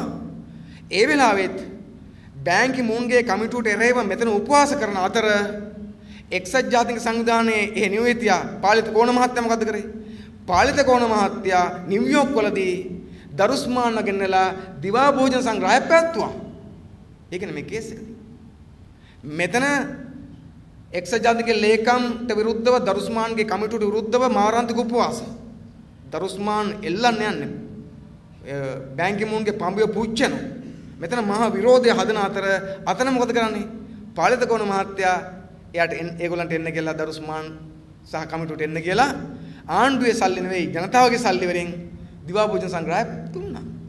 ලිපි ලිව්වා. තනතුරු පිළි අරගෙන සභාපති ආචාර්ය මනුස්සුගේ දරුස්මාන් කියලා. එහෙම තමයි මේ දෙපිට රංගපෑම කරේ. ඒ වැඩේ දැනුත් කරනවා. දැන් කරන්නේත් ඕකම තමයි ජනතාවගේ ප්‍රශ්න වැඩි වෙච්ච වෙලාවක අවධානය වෙන පැත්තට යොමු කරන්න මෙතන පටන් ගත්ත නාඩගම රජතුමා රකින්න. හැබැයි අතන මහින්ද සමසිංහ මහත්තයා ගිහිල්ලා හැමදේටම වෙලා කියනවා අපි මේ ටික ඔක්කොම කරනවා නිසා කලබල වෙන්න එපා කියලා. මෙන්න මේ දෙබිඩි භාවය, මෙන්න මේ ද්විත් රංගනය, මෙන්න මේ ආණ්ඩුව කරන මේ ජනතාව රවට්ටන රැවටිල්ල අපි තේරුම් ගන්න ඕන ගම තියෙනවා. මේ රැවටීමට අවු නොවි ඉන්න ජනතාවට බුද්ධිය පහළ වෙන්න ඕන ගම තියෙනවා. දැන් අපි ගත්තොත් එහෙම මේ ආණ්ඩුව අධිරාජ්‍ය විරෝධී ආණ්ඩුවක්ද? දැන් ඒකත් ලොකු ප්‍රශ්නයක්. මේ අගොල්ලෝ කියන්නේ මේ මහින්ද රාජපක්ෂ මහත්තයා දේශප්‍රේමී අධිරාජ්‍ය විරෝධී. මේ ආණ්ඩුව ඇත්තටම අධිරාජ්‍ය විරෝධීද? අපි අභියෝග කරනවා පෙන්වන්න මොකෙන්ද අධිරාජ්‍ය විරෝධී? එක ක්ෂේත්‍රයෙන් පෙන්වන්න පුළුවන් නම් අපිට අධිරාජ්‍ය විරෝධී නෑ. ආර්ථික පැත්තෙන් ගත්තොත් එimhe ආණ්ඩුව ඉන්නේ කොහෙද? අධිරාජ්‍යවාදයේ ඉන්නේ. අත්‍යල්මෙන් ඉන්නේ. සහවාසයේ ඉන්නේ. එකතු වෙලා ඉන්නේ. ලංකාවේ අයවැය ලේඛනය හදනකොට ඒකට උපදෙස් දෙන්නේ ලෝක මූල්‍ය අරමුදල. ඒ කොන්දේසි යන ක්‍රියාවට නගන්නේ. ඒ නිසා මම කලිනුත් කිව්වා රුපියල බාල් දුකානේ මූල්‍ය අරමුදලේ යෝජනාවට අනුව ආර්ථිකයේදී දෙගොල්ලෝ එකට එන්නේ. අධිරාජ්‍යවාදීන්කට පෙළ ගැහලා ඉන්නේ. ඒ නිසා ඒකේ කිසි වෙනසක් නැහැ. ඒකයි මම කලිනුත් කිව්වේ මේක IMF රාජපක්ෂ අවුල් ආණ්ඩුව බවට පත් වෙලා දිනවා ආර්ථිකයේදී. ඊළඟට දේශපාලනේ කොහමද? දේශපාලනෙත් එහෙම තමයි. දේශපාලනෙත් එක්සත් ජනපදයක එක පැලට ගමන් කරමින් ඉන්නේ. ඔබට මතකද මන් දන්නේ අර යුද්ධ පවතින අවසන් කාලේ මෙහි ලංකාවේ එතකොට ලංකාවේ ඇමරිකානු එක්සත් ජනපද තානාපතිලා හිටියේ රොබර්ටෝ බ්ලේක් මහත්තයා. රොබර්ටෝ බ්ලේක් මහත්තයා මේ තානාපතිලා ඉන්න වෙලාවේ ගෝඨාභය රාජපක්ෂ මහත්තයා ආරක්ෂක ලේකම් හැටියට ආරක්ෂක ගිවිසුමක් අසන කර කායකද? ඇමරිකා එක්සත් ජනපදයේ ආරක්ෂක දෙපාර්තමේන්තුවත් එක්කෙන්. එතකොට මෙතන ඇමරිකා එක්සත් ජනපදයේ ආරක්ෂක දෙපාර්තමේන්තුවත් එක්කෙන් ගෝඨාභය රාජපක්ෂ මහත්තයා ආරක්ෂක ගිවිසුම් අසන් කරනවා. හැබැයි අපිට කියනවා ඒගොල්ලෝ අධිරාජ්‍ය විරෝධී ඇමරිකන් විරෝධී කියලා. ඒ විතරක් නෙවෙයි පහුගිය අවුරුද්දේ අපි දැක්ක පත්තර ප්‍රවෘත්ති තිබුණා මොකද්ද? ඔය එක්සත් ජනපදයේ ඉන්න හමුදා සේනාංකයක් පැසිෆික් කමාන්ඩ් කියලා. පැසිෆික් කමාන්ඩ් එක කියලා තමයි ඒකට කියන්නේ. ඒගොල්ලෝ ආවා ලංකාවට. ගොඩ බැස්සා. ත්‍රිකුණාමලේ පැත්තේ නතර වෙලා හිටියා. ගෙවල් හදන්න උදව් කරනවා කියලා කිව්වා. එහෙම එකක් තිබ්බා. දැන් ඊයේ පෙරදත් ඔය කතන්දරය ආවා. ඊයේ පෙරදත් ආවන ඇමරිකානු විශේෂ හමුදා කණ්ඩායමක් ලංකාව තුල නතරලා ඉන්නවා කියලා ප්‍රවෘත්තියක් ගියා. මම මේක හොඳට ඔප්පු කරනකොට ඒ ප්‍රවෘත්තියේ වෙලාවේ ඒ ප්‍රවෘත්තිය සම්බන්ධයෙන් ඇමරිකා එක්සත් ජනපද තානාපති කාර්යාලයේ නිවේදනයක් නිකුත් කළා දිනවා. මගේ අතේ තියෙන මේ නිවේදනය. මේක නිකුත් කළා තියන්නේ මාර්තු මාසේ 2 වෙනිදා 2012 මාර්තු 2. Embassy of the United States, Sri Lanka and Maldives. මේ දෙකෙම ඉන්නේ ඒගොල්ලෝ. right. මේකේ මොකක්ද කියන්නේ? මේකේ ඒගොල්ලන්ගේ තියෙන්නේ ඒගොල්ලෝ කියන මෙන්න මේ ටික. මොකද්ද? මේ නිවේදනය කියනවා ඒගොල්ලෝ වාර්තාවක් පළ වෙලා තිනවා මේ එක්සත් ජනපද විශේෂ බලකාය ලංකාවේ ඉන්නවා කියලා. ඒ වාර්තාව නොමගවන සුළුය කියලා කියනවා මෙන්න මෙහෙම. එක්සත් ජනපදයේ විශේෂ බලකාය ලංකාවේ නැවතී සිටී යන්න නොමගවන සුළු ප්‍රවෘත්තියකි. එක්සත් ජාතික හමුදා සමාජිකයන් ලංකාවේ ආණ්ඩුව සමග ද්විපාර්ශ්වීය සම්බන්ධතා වලට අනුව වැඩ කරමින් සිටී. එතකොට එක්සත් ජනපද හමුදා නිලධාරීන් ලංකාව ඇතුලේ හමුදාව ද්විපාර්ශ්වීය යෝජනා වලට අනුව වැඩ කරමින් ඉන්නවා. එක්සත් ජනපද පැසිෆික් කමාන්ඩ් කියන ඒ හමුදා කණ්ඩායම 2009 සිට ඩොලර් මිලියන 9ක් ලංකාවට ලබා දී තියෙනවා කියලා කියනවා රෝහල් සහ පාසල් ඉදිරිම. එතකොට ලංකාවට ඒගොල්ලෝ 2009 ඉඳලා ඩොලර් මිලියන 9ක් ලබා දීලා තියෙනවලු ලංකාවේ පාසල් සහ රෝහල් අලුත් වැඩ කරන්න ඉදි කරන්න. කවුද මේ පැසිෆික් කමාන්ඩ් එක? මෑතදී එක්සත් ජනපද හමුදා සහ ලංකාව ඒකාබද්ධ වැඩසටහන් වලට සහභාගී වුණා. මේකේ කියනවා අර එක්සත් ජනපදයේ විශේෂ හමුදාවක් මේ නවත්තලා යන කතන්දරේ නොමගන සුළු කතාවක්. ඒ වුණාට අපි ලංකාවේ ආණ්ඩුවත් එක්ක ද්විපාර්ශ්වීය හමුදා කටයුතු කරනවා. අර පැසිෆික් කමාන්ඩ් කියන හමුදා ඒකකේ ලංකාවේ ආවා. ඒගොල්ලෝ පහුගිය කාලේ ඩොලර් මිලියන 9කුත් දුන්නා. පාසල් සරවල හදන ඒකට වැඩ කරමින් ඉන්නේ. එතකොට මේ එක්සත් ජනපදයේ මිනිමරු හමුදාවත් එක්කෙන් එකට මෙහෙ කටයුතු කරන ආණ්ඩුව අපිට කියනවා අධිරාජ්‍ය විරෝධී කියලා. ඇමරිකන් විරෝධී කියලා. ඉතින් අපේ රටේ ජනතාවක් දන්නේ නැතුව පාරට බහිනවා පොඹේ පුච්ච. හැබැයි දෙගොල්ලෝ එකට අත්තල් බැඳගෙන එකට වැඩ. පැසිෆික් කමාන්ඩ් එක මෙහෙට එනවා. ඇවිල්ලා මේ වැඩ කරනවා. ඒක කවුරුත් දන්නේ නැහැ. කවුරුත් ප්‍රශ්න කරන්නේ නැහැ. එතකොට දේශප්‍රේමී ඇමතුරුන්ට ඒක පේන්නේ නැහැ. ඔය ආණ්ඩු ඉන්නවනේ මේ වර්ගයේ දිනු දෙනෙක්. ඊනියා දේශප්‍රේමී ඇමතුරු වර්ගයක් ඉන්නවනේ. තෙල් මිල වැඩි වුණාම ජනතාවට ජීවත් වෙන්න බැරි වුණාම බස් ගාස්තු වැඩි වුණාම විදුලි ගාස්තු වැඩි වුණාම ජනතාවගේ ජීවන ප්‍රශ්න වැඩි වුණාම සහන ඉල්ලන මිනිස්සුන්ට වෙඩි තිබ්බම ඒගොල්ලන්ට කතා කරන්න බෑ. ඇයි? කටේ පිට්ටු නෙවෙයි. සාමාන්‍යයෙන් අපේ ගමේ තියෙන කටේ පිට්ටු කියලානේ. කටේ පිට්ටු නෙවෙයි කටේ මස් කටු, ඇමති මස් කටු. ඒව හිර වෙලා තියෙනවා. ඒකේ රහමදි වෙනකොට ඔන්න තක්ගල දේශප්‍රේම බවට පත් වෙලා ඊට පස්සේ රජතුමා වෙනුවෙන් shopping යනවා. ඒ අර කටුවේ තව පොඩ්ඩක් මස් ප්‍රමාණය වැඩි කරගන්න. ජනතාවගේ ප්‍රශ්න පේන්නේ. එක්සත් ජනපද හමුදා මිනිමරු හමුදා ලංකාවට ඇවිල්ලා ලංකාවත් එක්ක වැඩ කරනකොට ඒක පේන්නේ. ගෝඨාභය රාජපක්ෂ එක්සත් ජනපද හමුදාත් එක්ක ගිවිසුම් අස්සම් කරනකොට ඒක පේන්නේ. එහෙම ආණ්ඩුවක් මේ ආණ්ඩුව. දෙබඩි ආණ්ඩුවක් මේ ආණ්ඩුව. ඒ නිසා දේශපාලනය ගත්තමත් ඒගොල්ලෝ ඒ විදිහට තමයි ඒකට වැඩ කරලා තියෙන්නේ. ඒ විතරක් නෙවෙයි ජාතික ප්‍රශ්න කොහොමද වැඩ කරේ? ජාතික ප්‍රශ්නෙත් තියෙන අධිරාජ්‍යවාදීන් එක්ක. ජාතික ප්‍රශ්නට ආණ්ඩුව දෙන උත්තරේ මොකක්ද? ජනතාවට අයිතිවාසිකම් දෙන එක? නැහැ. ප්‍රජාතන්ත්‍රවාදය තහවුරු කරන එක? නැහැ. මොකද කරන්නේ? බලය බෙදීම තමයි මතුරුම්මින් ඉන්නේ. ඉන්දියාවට කී පාරක් පොරොන්දු වුණාද මහින්ද රාජපක්ෂ මහත්තයා? කී පාරක් පොරොන්දු වුණාද? 13 ඉක්මව බලය බෙදීමක් දෙනවා කියලා. මේ පහුගිය දවස්වලත් ඉන්දියානු විදේශ ඇමති ආපු වෙලාවේ ඒත් පොරොන්දු වෙලා තිබුණා 13 ඉක්මව බලය බෙදීමක් දෙනවා කියලා. ඒ නිසා ජාතික ප්‍රශ්න විසඳන්න යන්නේ ඉන්දියාවට ඕන විදිහට අධිරාජ්‍යවාදයට ඕන විදිහට. ඒ නිසා දේශපාලනයේදී ආර්ථිකයේදී ජාතික ප්‍රශ්න හැම එකේම අධිරාජ්‍යවාදයට යට වෙච්ච යට වුණා කිව්වොත් වැරදි ඇත්තටම අධිරාජ්‍යවාද සමග අත්හැල බැඳගත්තු අධිරාජ්‍යවාද සමග මිතුරු වෙච්ච අධිරාජ්‍ය සමග යාළු වෙච්ච ඒකාබද්ධ ව්‍යාපෘතියක් යන්නේ. ඒකාබද්ධ ව්‍යාපෘති යන අතර බොරුවට අපට පෙන්වන රංගපාලා අධිරාජ්‍ය විරෝධී එකක් මොකද රටේ ජනතාව රවට්ටන්න නිසා රටේ ජනතාව ඒ රැවටීමෙන් නිදි යුතුයි කියන එක තමයි අපි දකින්නේ. අපිට පැහැදිලි දැන් මේ ආණ්ඩුවේ LLRC වාර්තාව නැත්නම් උගත් පාඩම්මා ප්‍රතිසන්දන කොමිසම වාර්තාව කොහොමද දෙන්නේ?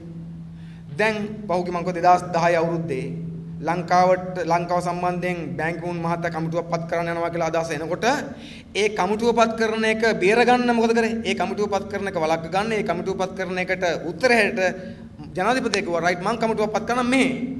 එයා ඒක නිසා මොකද කරේ? අන්න 2010 මැයි මාසේ 2010 මැයි මාසේ 15 පත් කරා ජනාධිපති කොමිසම පත් කරා උගත් පාඩම්මා ප්‍රතිසන්ධානය පිළිබඳව. ඒ කමිටුව පරීක්ෂණ පවත්වලා ඒකේ රිපෝට් එක නැත්නම් වාර්තාව බාර දුන්නා පහුගිය නොවැම්බර් මාසේ 20 ජනාධිපතිට. 2011 නොවැම්බර් 20 තමයි රිපෝට් එක බාර දුන්නේ. හරියට අයවැයක් තියන්න ඕන මෙන්න. ජනාධිපතිතුමා මොකද කරේ? මේ රිපෝට් එක දැම්මේ නැහැ එළියට. අපි දැක්ක පත්‍රේ ෆොටෝ එකක් එහෙම දාලා දුන්නා මේ රිපෝට් එක කියපු වෙනවනේ අර හාන්සි පුටුවක කකුල් දෙක උඩ දාගෙන නේද? බණ පොත් කියන වගේ ලස්සන මේ පින්තූරයක් එහෙම දාලා තිබ්බා ජනාධිපතිතුමා මේ වාර්තාව කියවනවා කියලා. හැබැයි ඒක එළියට දැම්මේ නැහැ. එළියට දාන්න තු හංගන් හිටියා. හංගන් ඉඳලා හදිස්සියේ දෙසැම්බර් මාසේ 16 වෙනිදා පාර්ලිමේන්තුවට දැම්ම. හදිස්සියේ දැම්මේ. ඇයි? මේක පාර්ලිමේන්තුවට දාන්න හිටියේ මහින්ද රාජපක්ෂ මහත්තයා පාර්ලිමේන්තුව ඇවිල්ලා නිකන් සද්දයක් දාලා හොඳට. නමුත් එහෙම නැතු හදිස්සියෙම පාර්ලිමේන්තුවට දැම්මා. දැම්මේ කවුද? නිමල් සිරිපාල සිල්ලා එමුතුමා. දාලා පොඩි කතාවකුත් කරා. ඇයි එහෙම සිද්ධ වුනේ? එහෙම සිද්ධ වුනේ කරුණු දෙකක් නිසා අපි දන්න විදිහට. මොකද කරුණු දෙක? එකක් තමයි බටහිර රටවල් බලපෑමක් කර ආණ්ඩුවට මේ වාර්තාව වහම දාන්න එළියට කියලා අතේ තියන් ඉන්න එපා කියලා. විශේෂයෙන් අපි දන්නවා මේ තියෙන ඕස්ට්‍රේලියානු මහ කොමසාරිස් කාර්යාලය විශාල බලපෑමක් කරලා තියෙනවා මේ වාර්තාව පරක්කන්න දාන්න ඉක්මනට කියලා. එසේ ඒ බලපෑම ආවා. දෙවෙනි එක මොකද්ද? දෙවෙනි එක තමයි අයවැය ලේඛනයේ සම්මත කරන්න යන්නේ අයවැය බේර ගන්න ණය ගන්න ඕන. ණය ගන්න නම් බටහිර රටවල් යාළු කරලා තියා ගන්න ඕන නිසා මේක ප්‍රමාද කරොත් එහෙම කේස් එකක් වෙන්න පුළුවන් නිසා කලබලයට අග්ගල් දැම්ම.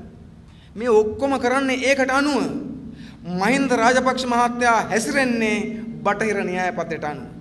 අධිරාජ්‍යවාදී න්‍යාය පත්‍රයට අනුව වෙන මොකක්වත් මෙතන නැහැ. එහෙම හැසිරෙමින් තමයි ඒ හැසිරීම ඇත්ත හැසිරීම වසන් කරගන්න තමයි අපිට බොරුවට කියන්නේ මොකද්ද? අධිරාජ්‍ය විරෝධී කියලා අපිට බොරුවට කියන්නේ ඕක වසන් කරගන්න. ඒ නිසා මේගොල්ලෝ අධිරාජ්‍ය විරෝධී නෑ. නිකන් මෙහෙම උදාහරණ ගන්නකෝ. අධිරාජ්‍ය විරෝධී ආණ්ඩුවකට පුළුවන් ද මේ රටේ ජනතාවගේ සම්පත් විකුණගෙන කන්න? ඉඩම් ටික විකුණන් කන්න පුළුවන්ද? බෑනේ. දැන් ගත්තොත් අපේ රට ඉඩම් ටික කාටද අයිතිලා තියෙන්නේ? සාම්පූර්ණ ඉඩම් ටික දුන්නා ඉන්දියාවට. කොළඹ ගෝල්ෆිස් එක ගාවිඩන් කැලලක් දුන්නා ශැංග්‍රීලා සමාගමට. අම්මන්තර මත්තලින් අක්කර 100ක් දෙන පොරොන්දු වෙලා තියෙනවා. ඊට අමතරව පොළොන්නරුව දිස්ත්‍රික්කයේ සෝමවාතී පුදුබිම ආශ්‍රිත ඉඩම් අක්කර 1000 ගණනක් දුන්නා ඇමරිකා එක්සත් ජනපදයේ සමාගමක් වෙච්ච ඩෝල් සමාගමට. ඩෝල් කියන සමාගමට දුන්න කෙසෙල් වවන්න. රටේ ඉඩම් ටික කට්ටි කරලා දෙනවා. ඉඩම් ටික දෙන්නෙත් අධිරාජ්‍යවාදීන්ට. බහුජාති සමාගම වලට. ආර්ථිකෙත් ඒ පැත්තේ, දේශපාලනෙත් ඒ පැත්තේ, ජාතික ප්‍රශ්නෙත් ඒ පැත්තේ. ඒ හැම එකේදීම මේ න්‍යාය පත්‍රෙත් එක්ක ඉන්න මේ ආණ්ඩුව අධිරාජ්‍යවාදීන් සමග අතිනත්ගෙන ගමන් කරන මේ ආණ්ඩුව අපට කියනවා අධිරාජ්‍ය විරෝධී කියලා. නිසා මහින්ද රාජපක්ෂ මහත්තයාගේ අධිරාජ්‍ය විරෝධය කියන එක අතිශය භයානකයි. මොකද හේතුව තමයි අපි කියනවා පේන සතුරාට වඩා නොපෙනෙන සතුරා හරි බරපතලයි කියලා. රයින් ලෙක්ටන්ස් මහත්තයා ඉන්නකොට මේක අපිට පැහැදිලි. ඒ නිසා ජනතාවට මේක පරද්දන්න ලේසි. දැන් මහින්ද රාජපක්ෂ මහත්තයා ඉන්නකොට එහෙම නෙමෙයි. එයා ඇත්තට අධිරාජ්‍යවාදීන්ගේ පෙළ ගැහලා ඉන්නවා බොරුවට දේශප්‍රේමී මූණක් දාගෙන ඉන්නවා. දේශප්‍රේමී ඇඳුමක් ඇඳලා ඉන්නවා. දේශප්‍රේමී කතාවක් කරනවා. ඒ නිසා එයාගේ ඇත්ත අධිරාජ්‍ය ගැතිභාවය తాවකාලිකව වහගන්න එයා සමත් වෙනවා. ඒකෙන් වෙන්නේ මොකද්ද? අධිරාජ්‍යවාදී ඇත්තම පරද්දන්න ඕන ජනතාවට ඒකත් එක්ක කරන සටන දුර්වල වෙනවා. ඒ සටන නොමග යනවා. ඒ සටනේදී අධිරාජ්‍යවාදීන්ගේ සුවච කීකරු ගෝලයත් එක්ක අත්වැල් බැඳ ගන්න ඕන කියලා සමහරව කල්පනා කරනවා. අවබෝධය තියෙන අයත් එහෙම කල්පනා කරනවා. ඒ නිසා තමයි මේ ආණ්ඩුවේ බොරු දේශප්‍රේමී වෙස්මුණ ගලවන්න ඕන. ඒක ගලවන්න ඕනේ ඇයි? රට ඇත්තටම දේශප්‍රේමීන්ගේ අරගලයට ගන්න ඕන නිසා. රට ඇත්තටම අධිරාජ්‍ය විරෝධී අරගලයකට ගන්න ඕන නිසා. රටේ ඇත්තටම අධිරාජ්‍ය විරෝධී දේශප්‍රේමී සටනක් නිර්මාණය කර ගන්න ඕන. ඒක කරගන්නම් මේ බොරු දේශප්‍රේමී සටන, බොරු දේශප්‍රේමී මුහුණ, බොරු දේශප්‍රේමී සටන් පාට අනිවාර්යෙන් හෙළිදරව් කළ පරාජය කළ යුතුයි. ඒ නිසා තමයි අපි කල්පනා කරේ. කොතරම් දුෂ්කර වුණත් කොතරම් අසීරු වුණත් අපි කියන කතාව ජනතාවට එකවර තේරුම් නැති වුණත් අපි විශ්වාස කරනවා දැන් නොතේරුණත් පස්සේ තේරෙනවා මේක අනිවාර්යයෙන්ම අපි කල්පනා කරේ ජනතා විමුක්ති වුණ වගකීම මොකද්ද අපේ රට සැබෑ ලෙසම අධිරාජ්‍යවාදයේ හස්තයෙන් මුදවා ගැනීම සඳහා නම් ඒ සැබෑ අධිරාජ්‍යවාදය හඳුනා ගන්න සිද්ධ වෙනවා ඒ නිසා සැබෑ දේශප්‍රේමය හඳුනා ගන්න සිද්ධ වෙනවා ඒ වෙනුවෙන් බොරු දේශප්‍රේමය හෙළදරව් කරලා දැඩි හස්තයකින් ඒ බොරු වෙස්මුණ ගලවන්න ඕන වෙනවා ඒ නිසා අපි කියනවා සාහිත්‍ය කරලා කොතරම් දුෂ්කර වුණත් කොතරම් අමාරු වුණත් ඒ අභියෝගය බාරගෙන මේ ආණ්ඩුවේ බොරු දේශප්‍රේම වෙස්මුණ ගලවලා මේ ආණ්ඩුවයි අධිරාජ්‍යවාදයයි දෙක එකට තියලා පරද්දන්න පුළුවන් සටනක් නිර්මාණය කරන්න අපි ලෑස්ති ඒ සඳහා දැවැන්ත ජනතා බලවේගයක් නිර්මාණය කරන්න අපි ලෑස්ති මේ දැනුවත් කිරීම කරන්නේ ඒ සඳහා කියන එක අපි කියන්න ඕන කම තියෙනවා ඒ නිසා මේ ප්‍රශ්නේදී ජනතාවට තියෙන්නේ උත්තර ගොඩක් නැහැ. සැබෑ අධිරාජ්‍ය විරෝධී දේශප්‍රේමී සටනකට පෙරමුණකට ආයුතු තියෙනවා. ඒ සටනේදී මේ ආණ්ඩුව ඉන්නේ අධිරාජ්‍යවාදික පැත්තේ. එක්සත් ජාතික පක්ෂ ඒගොල්ලොත් ඉන්නේ මේ පැත්තේ. මේ ප්‍රශ්න දෙකත් ඔය ඔක්කොම එකට එන්නේ.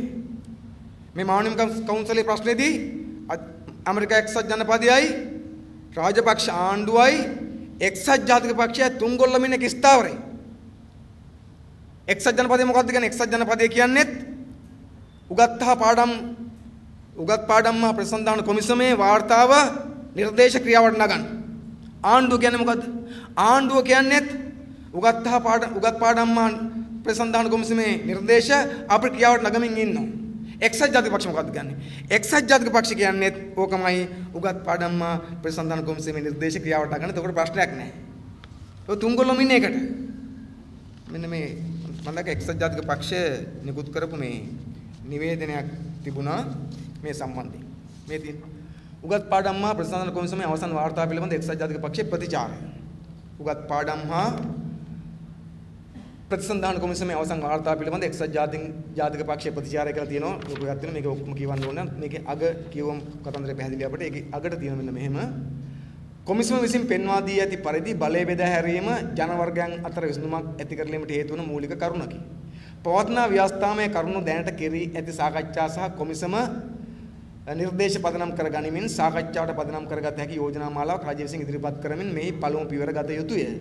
නිශ්චිත කාල රාමුවක් තුළ කොමිසම නිර්දේශ ක්‍රියාත්මක කරලීම පිළිබඳ සවිස්තර මාර්ග සලස්මක් ප්‍රකාශයට පත් කිරීම දැන් රජය වෙත පැවරී ඇති වගකීමයි.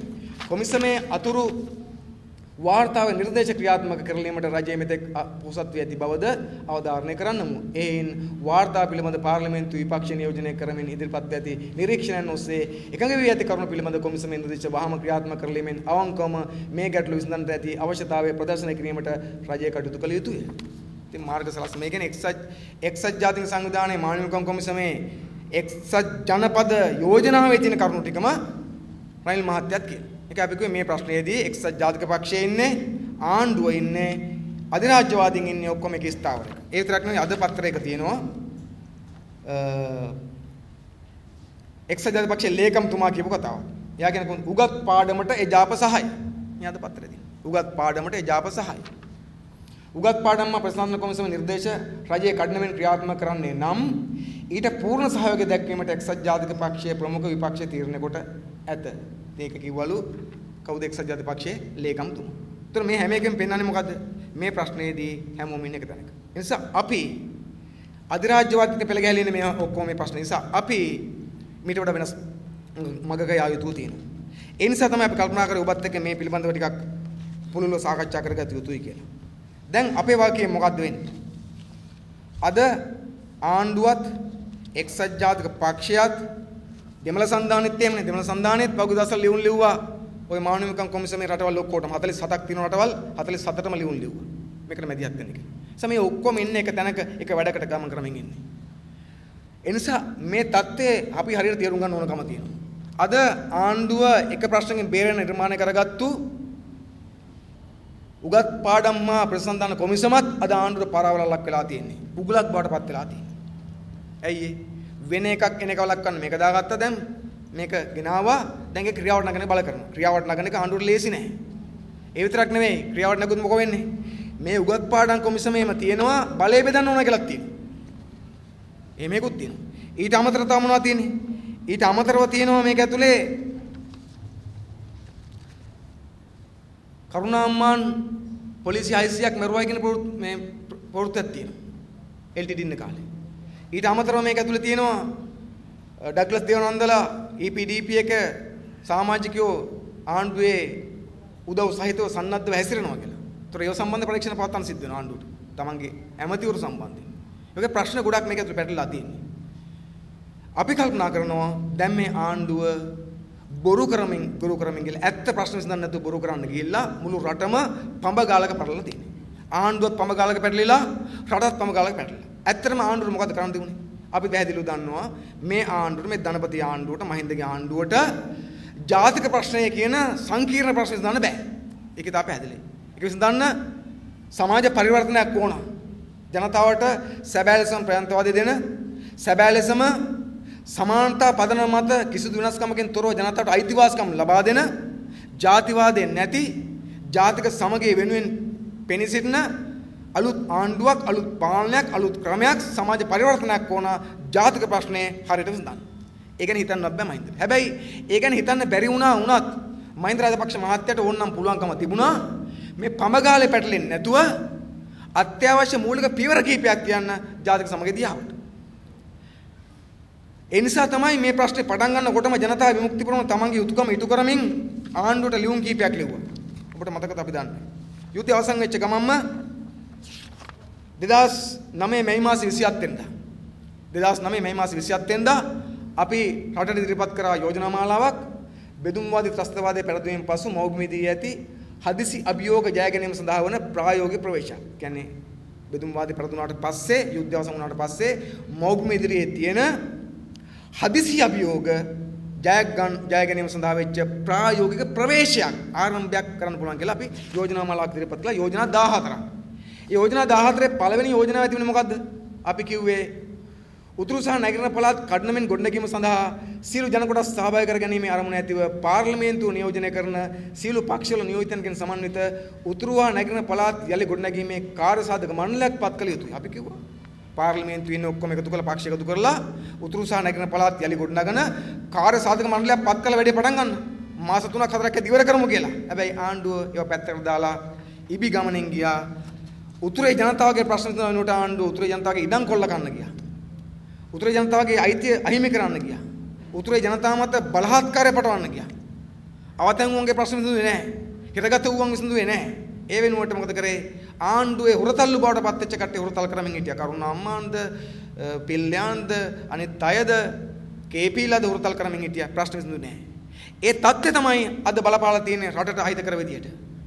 ඒ අත්‍යවශ්‍ය පියවර ගත්තු නැති නිසා තමයි එක්සත් ජනපදයට අධිරාජ්‍යවාදීන් පුළුවන් වෙලා තියෙන්නේ රටට එරෙහිව මානව හිමිකම් ප්‍රශ්න එල්ල කරමින් ඔවුන්ගේ න්‍යාය පත්‍රයට අනුව මේ ආණ්ඩුව මෙහෙයවීමට කටයුතු කරන්නේ. ඒ විතරක් නෙවෙයි ඊට පස්සේ ජනතා විමුක්ති පෙරමුණ නැවත මතක් කිරීමක් කරන මේ ප්‍රශ්න සම්බන්ධයෙන් අපි ආපහු රටට ඉදිරිපත් කරා යෝජනා මාලාවක් 2011 මැයි මාසේ 1 වෙනිදා. දෙමළ ජනයා මුහුණ දී ඇති දුෂ්කරතාවයන් හා ගැටලු අවම කිරීම සඳහා වූ ප්‍රායෝගික මැදිහත් වීමක්. ඒත් ජාතික ප්‍රශ්න විතර නෙවෙයි. දෙමළ ජනයා මුහුණ දෙලා ඉන්න දුෂ්කරතාවයන් හා ගැටලු අවම කිරීම සඳහා ප්‍රායෝගික මැදිහත් වීමක් කියලා අපි යෝජනා ගණනාවක් ඉදිරිපත් කරා. භාෂා ප්‍රතිපත්තිය වෙනස් කරගන්න, දෙමළ ජනයාගේ අත්‍යවශ්‍ය පහසුකම් ටික ලබා දෙන්න මේ විදිහට යෝජනා මාලාවක් ඉදිරිපත් කරා. ආණ්ඩුව මේ සම්බන්ධයෙන් කිසිදු අවධානයක් යොමු කරේ නැහැ. ඒ නිසා ජනතා විමුක්ති පෙරමුණ වගකියුත් දේශපාලන පක්ෂයක් හැටියට දැන් අපිට විවේචන තියෙන මේ JVP එක විවේචනය කරන විතරයි මොකක්වත් කරන්න යෝජනා කරන්නේ නැහැ කියලා. එහෙම කතාවක් කියනවනේ. JVP එක දන්නේ විවේචන කරන්න විතරයි. නැහැ. අපි හැම වෙලටම විවේචනයන්ට අමතරව කරන්න ඕන දේ යෝජනා කරලා තියෙනවා. ඒවා කරනවා නම් ඒවා කිරීමට උදව් දෙන්නත් අපි එකඟ වෙලා තියෙනවා. ලෑස්තිලා තියෙනවා. හැබැයි ආණ්ඩුව මේ ඔක්කොම හිතුවක්කාරස පැත්තක දාලා උන්මාදයෙන් මත් වෙලා ඉස්සරහට යමින් හිටියා. ඒක ප්‍රතිඵල තමයි අන්න තමන් වට වෙලා තියෙන්නේ. දැන් වෙලා තියෙන්නේ මොකද? දැන් ආණ්ඩුව හිතුවක්කාරකම් නිසා, ප්‍රජාතන්ත්‍ර විරෝධී ක්‍රියාමාර්ග නිසා, මානව හිමිකම් රකින්න නැති මානව විරෝධී ක්‍රියාමාර්ග නිසා අධිරාජ්‍යවාදීන්ට පුළුවන් වෙලා තියෙනවා රාජපක්ෂ මහත්තයාගේ ආණ්ඩුව නටවන්න පුළුවන් මිල අල්ලගන්න. ඒතර අධිරාජ්‍යවාදීන්ගේ උඹා මොකද්ද? අධිරාජ්‍යවාදීන්ට ඕනේ නැහැ. ඇමරිකා එක්සත් ජනපදයට ඕනේ නැහැ ලංකාවේ මානව හිමිකම් රකින්න. ඒගොල්ලන්ට උතුරේ ජනතාවගේ ප්‍රශ්න වලට උත්තර හොයන්න ඕනෙත් නැහැ. ඒගොල්ලන්ට ජාතික ගැටලු විසඳන්න ඕන කමකුත් නැහැ. ඒගොල්ලන්ට ලංකාවට ප්‍රජාතන්ත්‍රවාදී දෙන්න ඕන කමකුත් නැහැ. ඒගොල්ලන්ට තියෙන්නේ මොකද්ද? එක්සත් ජනපදයේ සහ අධිරාජ්‍යවාදීන්ගේ න්‍යාය පත්‍රය ලංකාව තුල අවශ්‍ය වේගෙන් ක්‍රියාවට නැගෙන්න ඕන. දැනුත් මහින්ද රාජපක්ෂ මහත්තයාගේ ආණ්ඩුව එක ක්‍රියාවට නගමින් ඉන්නවා. හැබැයි වේගේ චුට්ටක් මදි වෙලා තියෙනවා සමහර පැතිවල. ඒ නිසා වේගෙ වැඩි කරගන්න ඕන. තව තව දේවල් ගන්න ඕන. තව තව ධන ගස්ස ගන්න ඕන. තව තව යටත් කර ගන්න ඕන. තව තව ග්‍රහණයට අත්පත් කර ගන්න ඕන. ඒකට තමයි මේ ජාති පොඩියෝ පාවිච්චි කරන්නේ. ඒ පාවිච්චි කරන වතාවක් පාසා ආණ්ඩුව මොකද ගන්නෙ? අධිරාජ්‍යවාදයට කිට්ටු වෙනවා, ලං වෙනවා, අත්තල් බඳ ගන්නවා, ඔවුන්ගේ න්‍යාය පත්‍රය ඇතුලේ වැඩ කරන්න පටන් ගන්නවා. මේක තමයි දැන් මතුවලා තියෙන්නේ. ඒක නිසා අපි දකින්නේ මේ ක්‍රමයට ඉස්සරහට ගියොතින් රට ඉවරයි.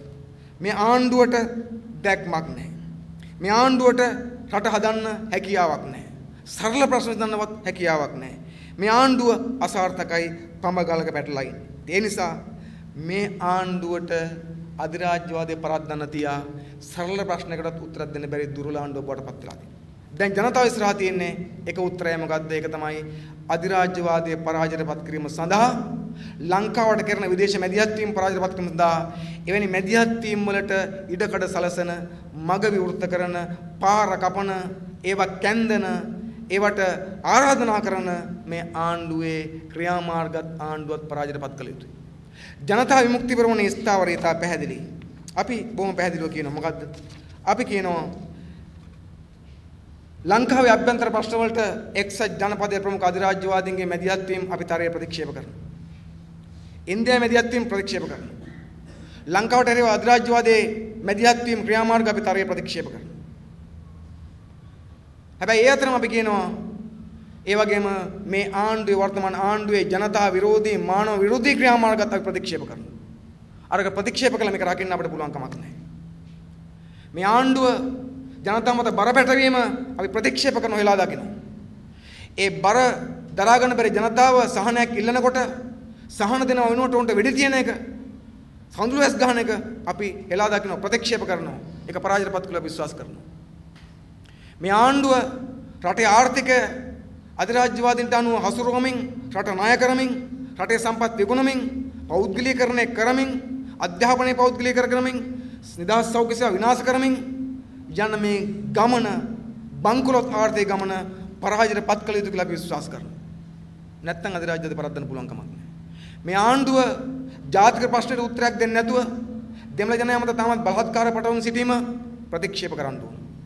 දෙමළ ජනයාගේ අත්‍යවශ්‍ය මූලික ගැටලු බවට පත් වෙලා තියෙන අවතනුවන් පදිංචි කිරීම, සිරගත වූවන් සමාජගත කිරීම, ඔවුන්ගේ ඉඩම් ටික නැවත ලබා දීම, විශේෂයෙන්ම උතුරේ සිවිල් පාලනය නැවත ස්ථාපිත කිරීම ගැන කාරණා නොකර ඉන්න යුතුවක්කාර ලෙස නිසා ඒකට එරෙහි වෙන්න ඕන, ඒකට විරුද්ධ වෙන්න ඕන, ඒක කරන්න කියලා අඳුර බල කරන්න ඕනකම තියෙනවා.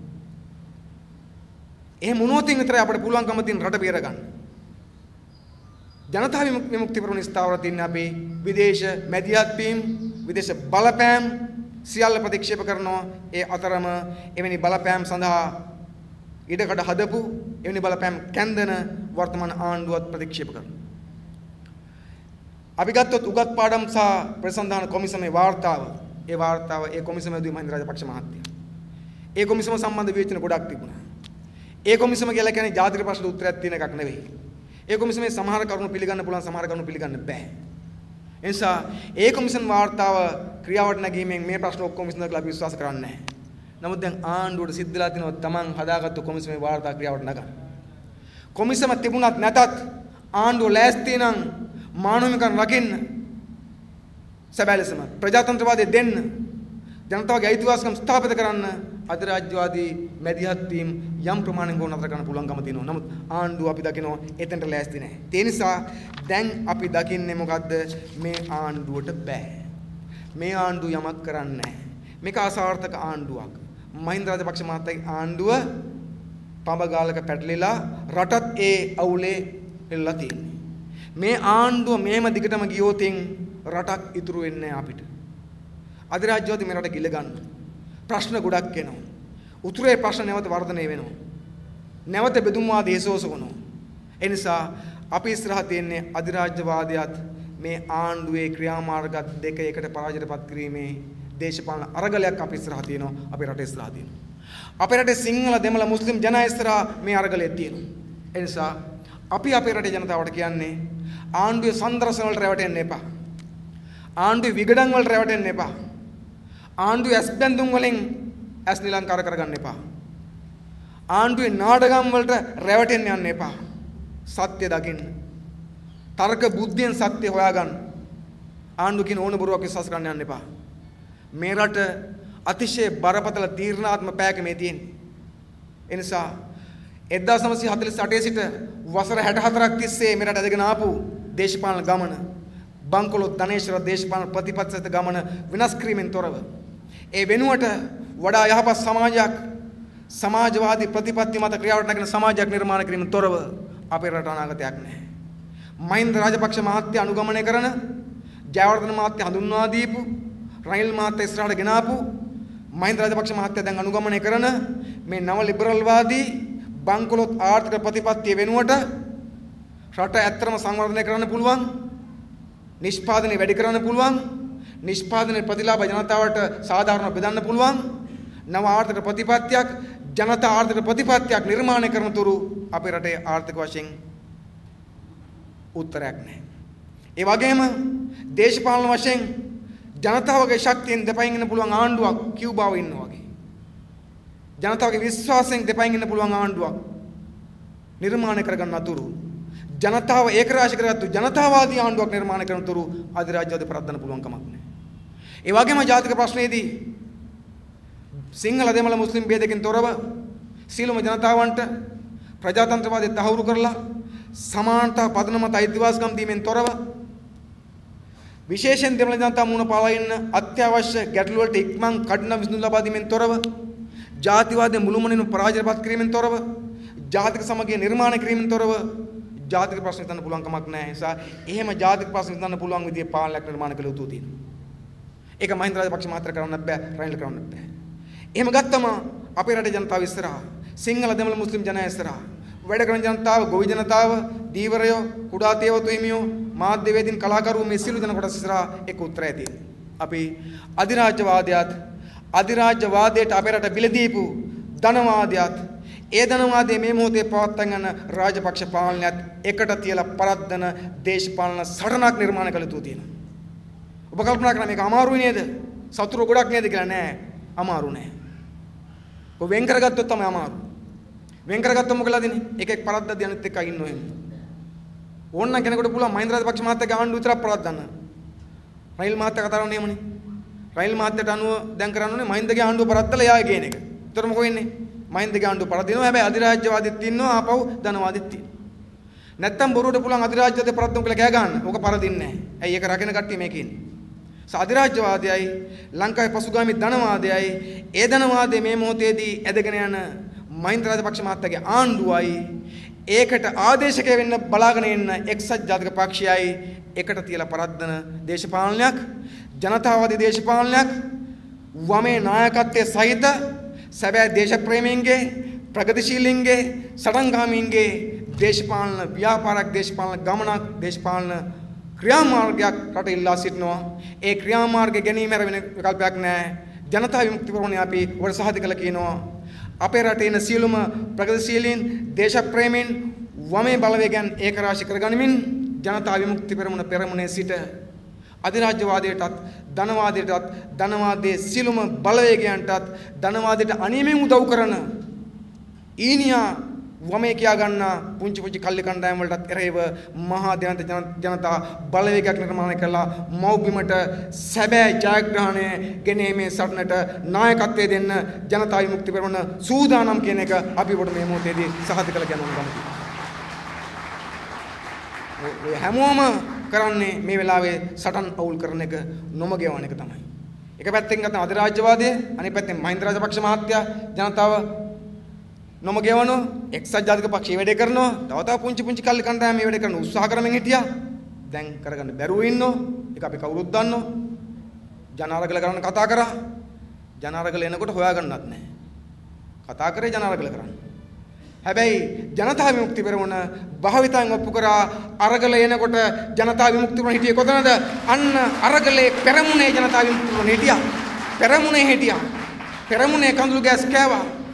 පෙරමුණේ සටන කරා. අදත් අපි පෙරමුණේ ඉන්නවා. අපිට ජන අරගල කියන්නේ නිකන් පෝස්ටර් නෙවෙයි සටන. එනිසා මේ සියලු අධිරාජ්‍යවාදීනුයි හතුරුයි බොරුකාරයෝ ඔක්කොම එක ගොඩේ තියලා එකට තියලා පරද්දන මේ සටනට ජනතාවාදී සටනට ජනතාවාදී අරගලයට අපි දායක වෙන්න ඕන. ඒක තමයි ජනතාවගේ වගකීම. මේක අමාරු නෑ, දුෂ්කර නෑ, පහසුත් නෑ කියලා අපි දන්නවා. ඒත් අමාරු නැතත් ඒක කොතරම් දුෂ්කර වුණත් ඒ මග හැර වෙන මගක් අපිට නෑ, ජනතාවට නෑ. ඒ නිසා ජනතාව මේ මගේ ආයතුව තියෙනවා. අපේ රටේ ජනතාවට සැබෑ ලෙසම අධිරාජ්‍යවාදය පරද්දන්න ඕන නම්, අපේ රටේ ජනතාවට සැබෑ ලෙසම සැබෑ නිදහස අවශ්‍යයි නම්, අපේ රටේ ජනතාවට සැබෑ ලෙසම ආර්ථික සමෘද්ධිය සහ ඒ සහන අවශ්‍යයි නම්, ඒ ප්‍රතිලාභ අවශ්‍යයි නම්, අපේ රටේ ජනතාවට සැබෑ ලෙසම ජාතික සමගිය අවශ්‍යයි නම්, අපේ රටේ ජනතාවට සැබෑ ලෙසම මිනිසුන් වගේ ජීවත් වෙන්න අවශ්‍යයි නම්, එක උත්තරය තියෙන එක තමයි මේ කාලකන්ණි දුර්දාන්ත වැරදි සමාජය වෙනස් කරන්න ඕන. ඒ සඳහා වෙච්ච අරගලයට පණ පොවන්න ඕන. ඒ අරගලේ පණ පීමෙන් අපිට වෙන විකල්පයක් නැහැ. ජනතා විමුක්ති පෙරමුණ ඉන්නේ ස්ථාවරේ, ඒ මාවතේ, ඒ මගේ. ඒ නිසා කොතරම් දුෂ්කරතාවක් සතුරා කොතරම් ප්‍රබලයි කියලා කිව්වත්, වාසිපස් දෙඩුවත් ඕනෑම සතුරෙක් පරද්දන්න පුළුවන් තරම් බලයක් ජනතාව සතුව තියෙනවා. ජන බල ඉදිරියේ පරද්දන්න බැරි බලයක් ලෝකේ නැහැ කියලා අපි විශ්වාස කරනවා. අපි දැකලා තියෙන නිසා ජන බලය ගැන විශ්වාස කරන ජනතා විමුක්ති පෙරමුණ අනිවාර්යයෙන්ම අධිරාජ්‍යවාදයත් ලංකාවේ පසුගාමී ධනවාදයත් එකට තියලා පරද්දන්න පුළුවන් කියන දැඩි විශ්වාසය ඉන්නවා. ඒ විශ්වාසය සිට තමයි අපි කියන්නේ ඔබට සූදානම් වෙන්න. අපි අපේ කාර්යභාරය, අපේ වගකීම, අපේ යුතුයකම මෞබිම වෙනුවෙන් කරන්න පුළුවන් ඇත්ත යුතුයකම ඉටු කිරීමට අපි ලෑස්ති වෙමු. මෞබිම වෙනුවෙන් මෞබිම පාවා දීපු, මෞබිම කැලි කරලා විගුණන, මෞබිම බෙදන්න යටින් කුමන්ත්‍රණය කරන රාජපක්ෂ පාලන රකින්න නෙවෙයි. මෞබිම වෙනුවෙන් මෞබිම කඩන්න කුමන්ත්‍රණය කරපු, ගිවිසුම් ගහපු, මෞබිම විකුණා දාපු රනිල් වික්‍රමසිංහල නැවත ගෙන්නා ගැනීම සඳහා නෙවෙයි. මෞබිම වෙනුවෙන් මෞබිම රකින්න, මෞබිම වෙනුවෙන් දිවි පුදපු, දහස් ගණන් දී පුදපු, මේ මෞබිම මත ලේ හලපු, මේ මෞබිමේ තමන්ගේ රුධිරය ගලාගෙන යන්න හැරලා මේ මෞබිම ශුද්ධ භූමියක් බවට පත් කරන්න කටයුතු කරපු ජනතා විමුක්ති පෙරමුණ ප්‍රමුඛ ප්‍රගතිශීලීන්ට, දේශප්‍රේමීන්ට තමයි මේ මෞබිම නිදහස් කරගැනීමේ අරගලේ ඇත්ත අයිතිය තියෙන්නේ. ඔවුන්ට විතරයි නිදහස් කරගන්න පුළුවන්කම තියෙන නිසා මහින්ද රාජපක්ෂලාගේ බොරුව පරද්දලා, මේ දෙබිඩි දේශපාලනේ පරද්දලා, මේ නාඩගම් පරද්දලා, ජිනීවා නාඩගමේ රංගනයෙන් අපි නොමග යන්නේ නැතුව සත්‍ය දැකලා රටේ සැබෑ අරගලයට ජනතාව ඒකරාශී විය යුතු තියෙනවා. ඒක නිසා අවසාන වශයෙන් ආදරණීය අම්මේ තාත්තේ සහෝදර සහෝදරිය, අපි ගොඩක් කතා කරා. නැවතත් සාරාංශ කරොත් කියන්න තියෙන්නේ, අද මේ ආණ්ඩුව ජනතාව මත මහා දෙවන්ත බරක් පටවලා, ඒ නිසා නිර්මාණය වෙන මහා දෙවන්ත ජනතා විරෝධය දරා ගන්න බැරුව අන්නේ ජනතා විරෝධය වෙනතකට හැරවීම සඳහා, ජනතා නොමගීම සඳහාම තමයි මේ අසාර්ථක ප්‍රයත්න දරමින් ඉන්නේ ජිනීවා නාඩගම් පෙන්නමින්. අපි දන්නේ නැහැ ජිනීවා වල එක්සත් ජාතික මානවිකම් කොමිසමේ ඉදිරි දවස් කිහිපය තුල 23 වෙනිකන් තියෙනවා යෝජනාවක් එයිද නැද්ද කියලා අපි දන්නේ නැහැ. යෝජනාවක් ආවත් ඒ යෝජනාවේ තියෙන අර මං කලින් කිව්ව කාරණා. යෝජනාවක් ආවත් නැතත් ඒ කාරණා දැනටමත් ඉටු කරලා තියෙන අය අපි ඒක ඉටු කරනවා කියලා මහින්ද සමරසිංහ මහත්තයා දැනටම සහතික වෙලා තියෙනවා. ඒ නිසා වෙන්න පුළුවන් යෝජනාවක් නේනවන්නේ. නිසා ඒක නෙවෙයි ප්‍රශ්නේ තියෙන්නේ අපිට. ඊට වඩා බරපතල ප්‍රශ්නයක් අපිට තියෙනවා. අධිරාජ්‍යවාදී ඇත්තටම අපේ රට ගිලගැනීමෙන් ඉන්නවා. මේ ආණ්ඩුව අපේ රට අධිරාජ්‍යවාදී බිලදෙමින් ඉන්නවා. ජනතාව මත මහා දෙවන්ත බරක් පටවලා තියෙනවා.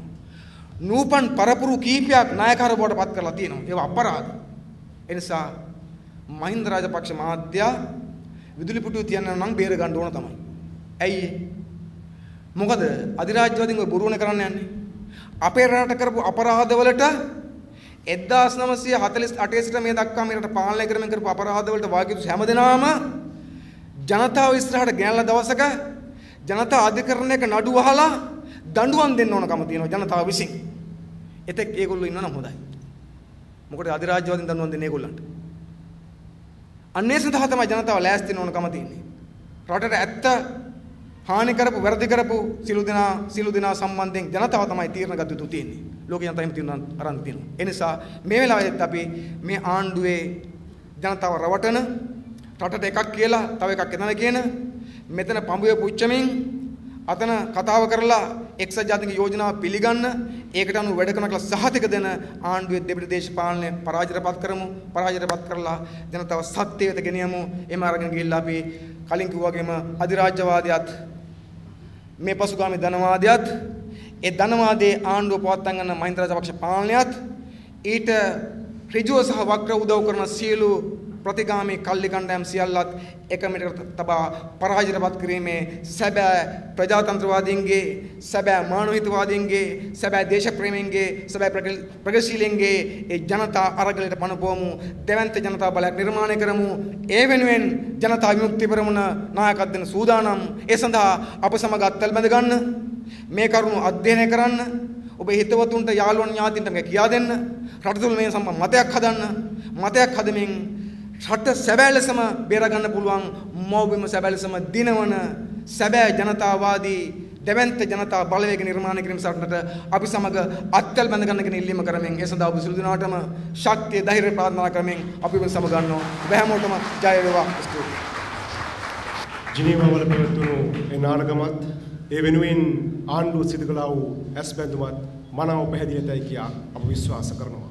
එනිසාවෙන් පවතින තත්ත්වයන් කෙරෙහි සැබෑ තතු ජනතාවට හෙළිකිරීමේ බාරදූර කාර්ය ජනතා විමුක්ති පෙරමුණේ අප සතුයි. ඉතිහාසයක් පුරාවටත් වර්තමානයේ හෙට දවසේදී ඒ ආකාරයෙන්ම සිදු කිරීමට ජනතා විමුක්ති පෙරමුණ බලාපොරොත්තු වෙනවා. එසේනම් ජිනීවා නාටකම සහ ආණ්ඩුවේ ඇස් බැඳුම මේ ප්‍රසිද්ධ දේශනය රට පුරා යන ගමන් මගේ පළමු පියවර මේ ආකාරයෙන් නිමවටපත් කරනවා. යලිත් වතාවක් යලිත් තැනකදී මෙලෙස හමු වීමේ බලාපොරොත්තු වෙන. එතෙක් මේ වාර්තා කරන්නට මෙතන මේ ස්ථානයේ පැමිණුණු මාධ්‍යවේදී මහත්මින් ඇතුළු සියලුම සහෝදර සහෝදරවරුන්ට ජනතා විමුක්ති පෙරමුණේ කොළඹ දිස්ත්‍රික් බල මණ්ඩලය වෙනුවෙන් ස්තුතිය පද කර සිටිනවා. ස්තුතියි.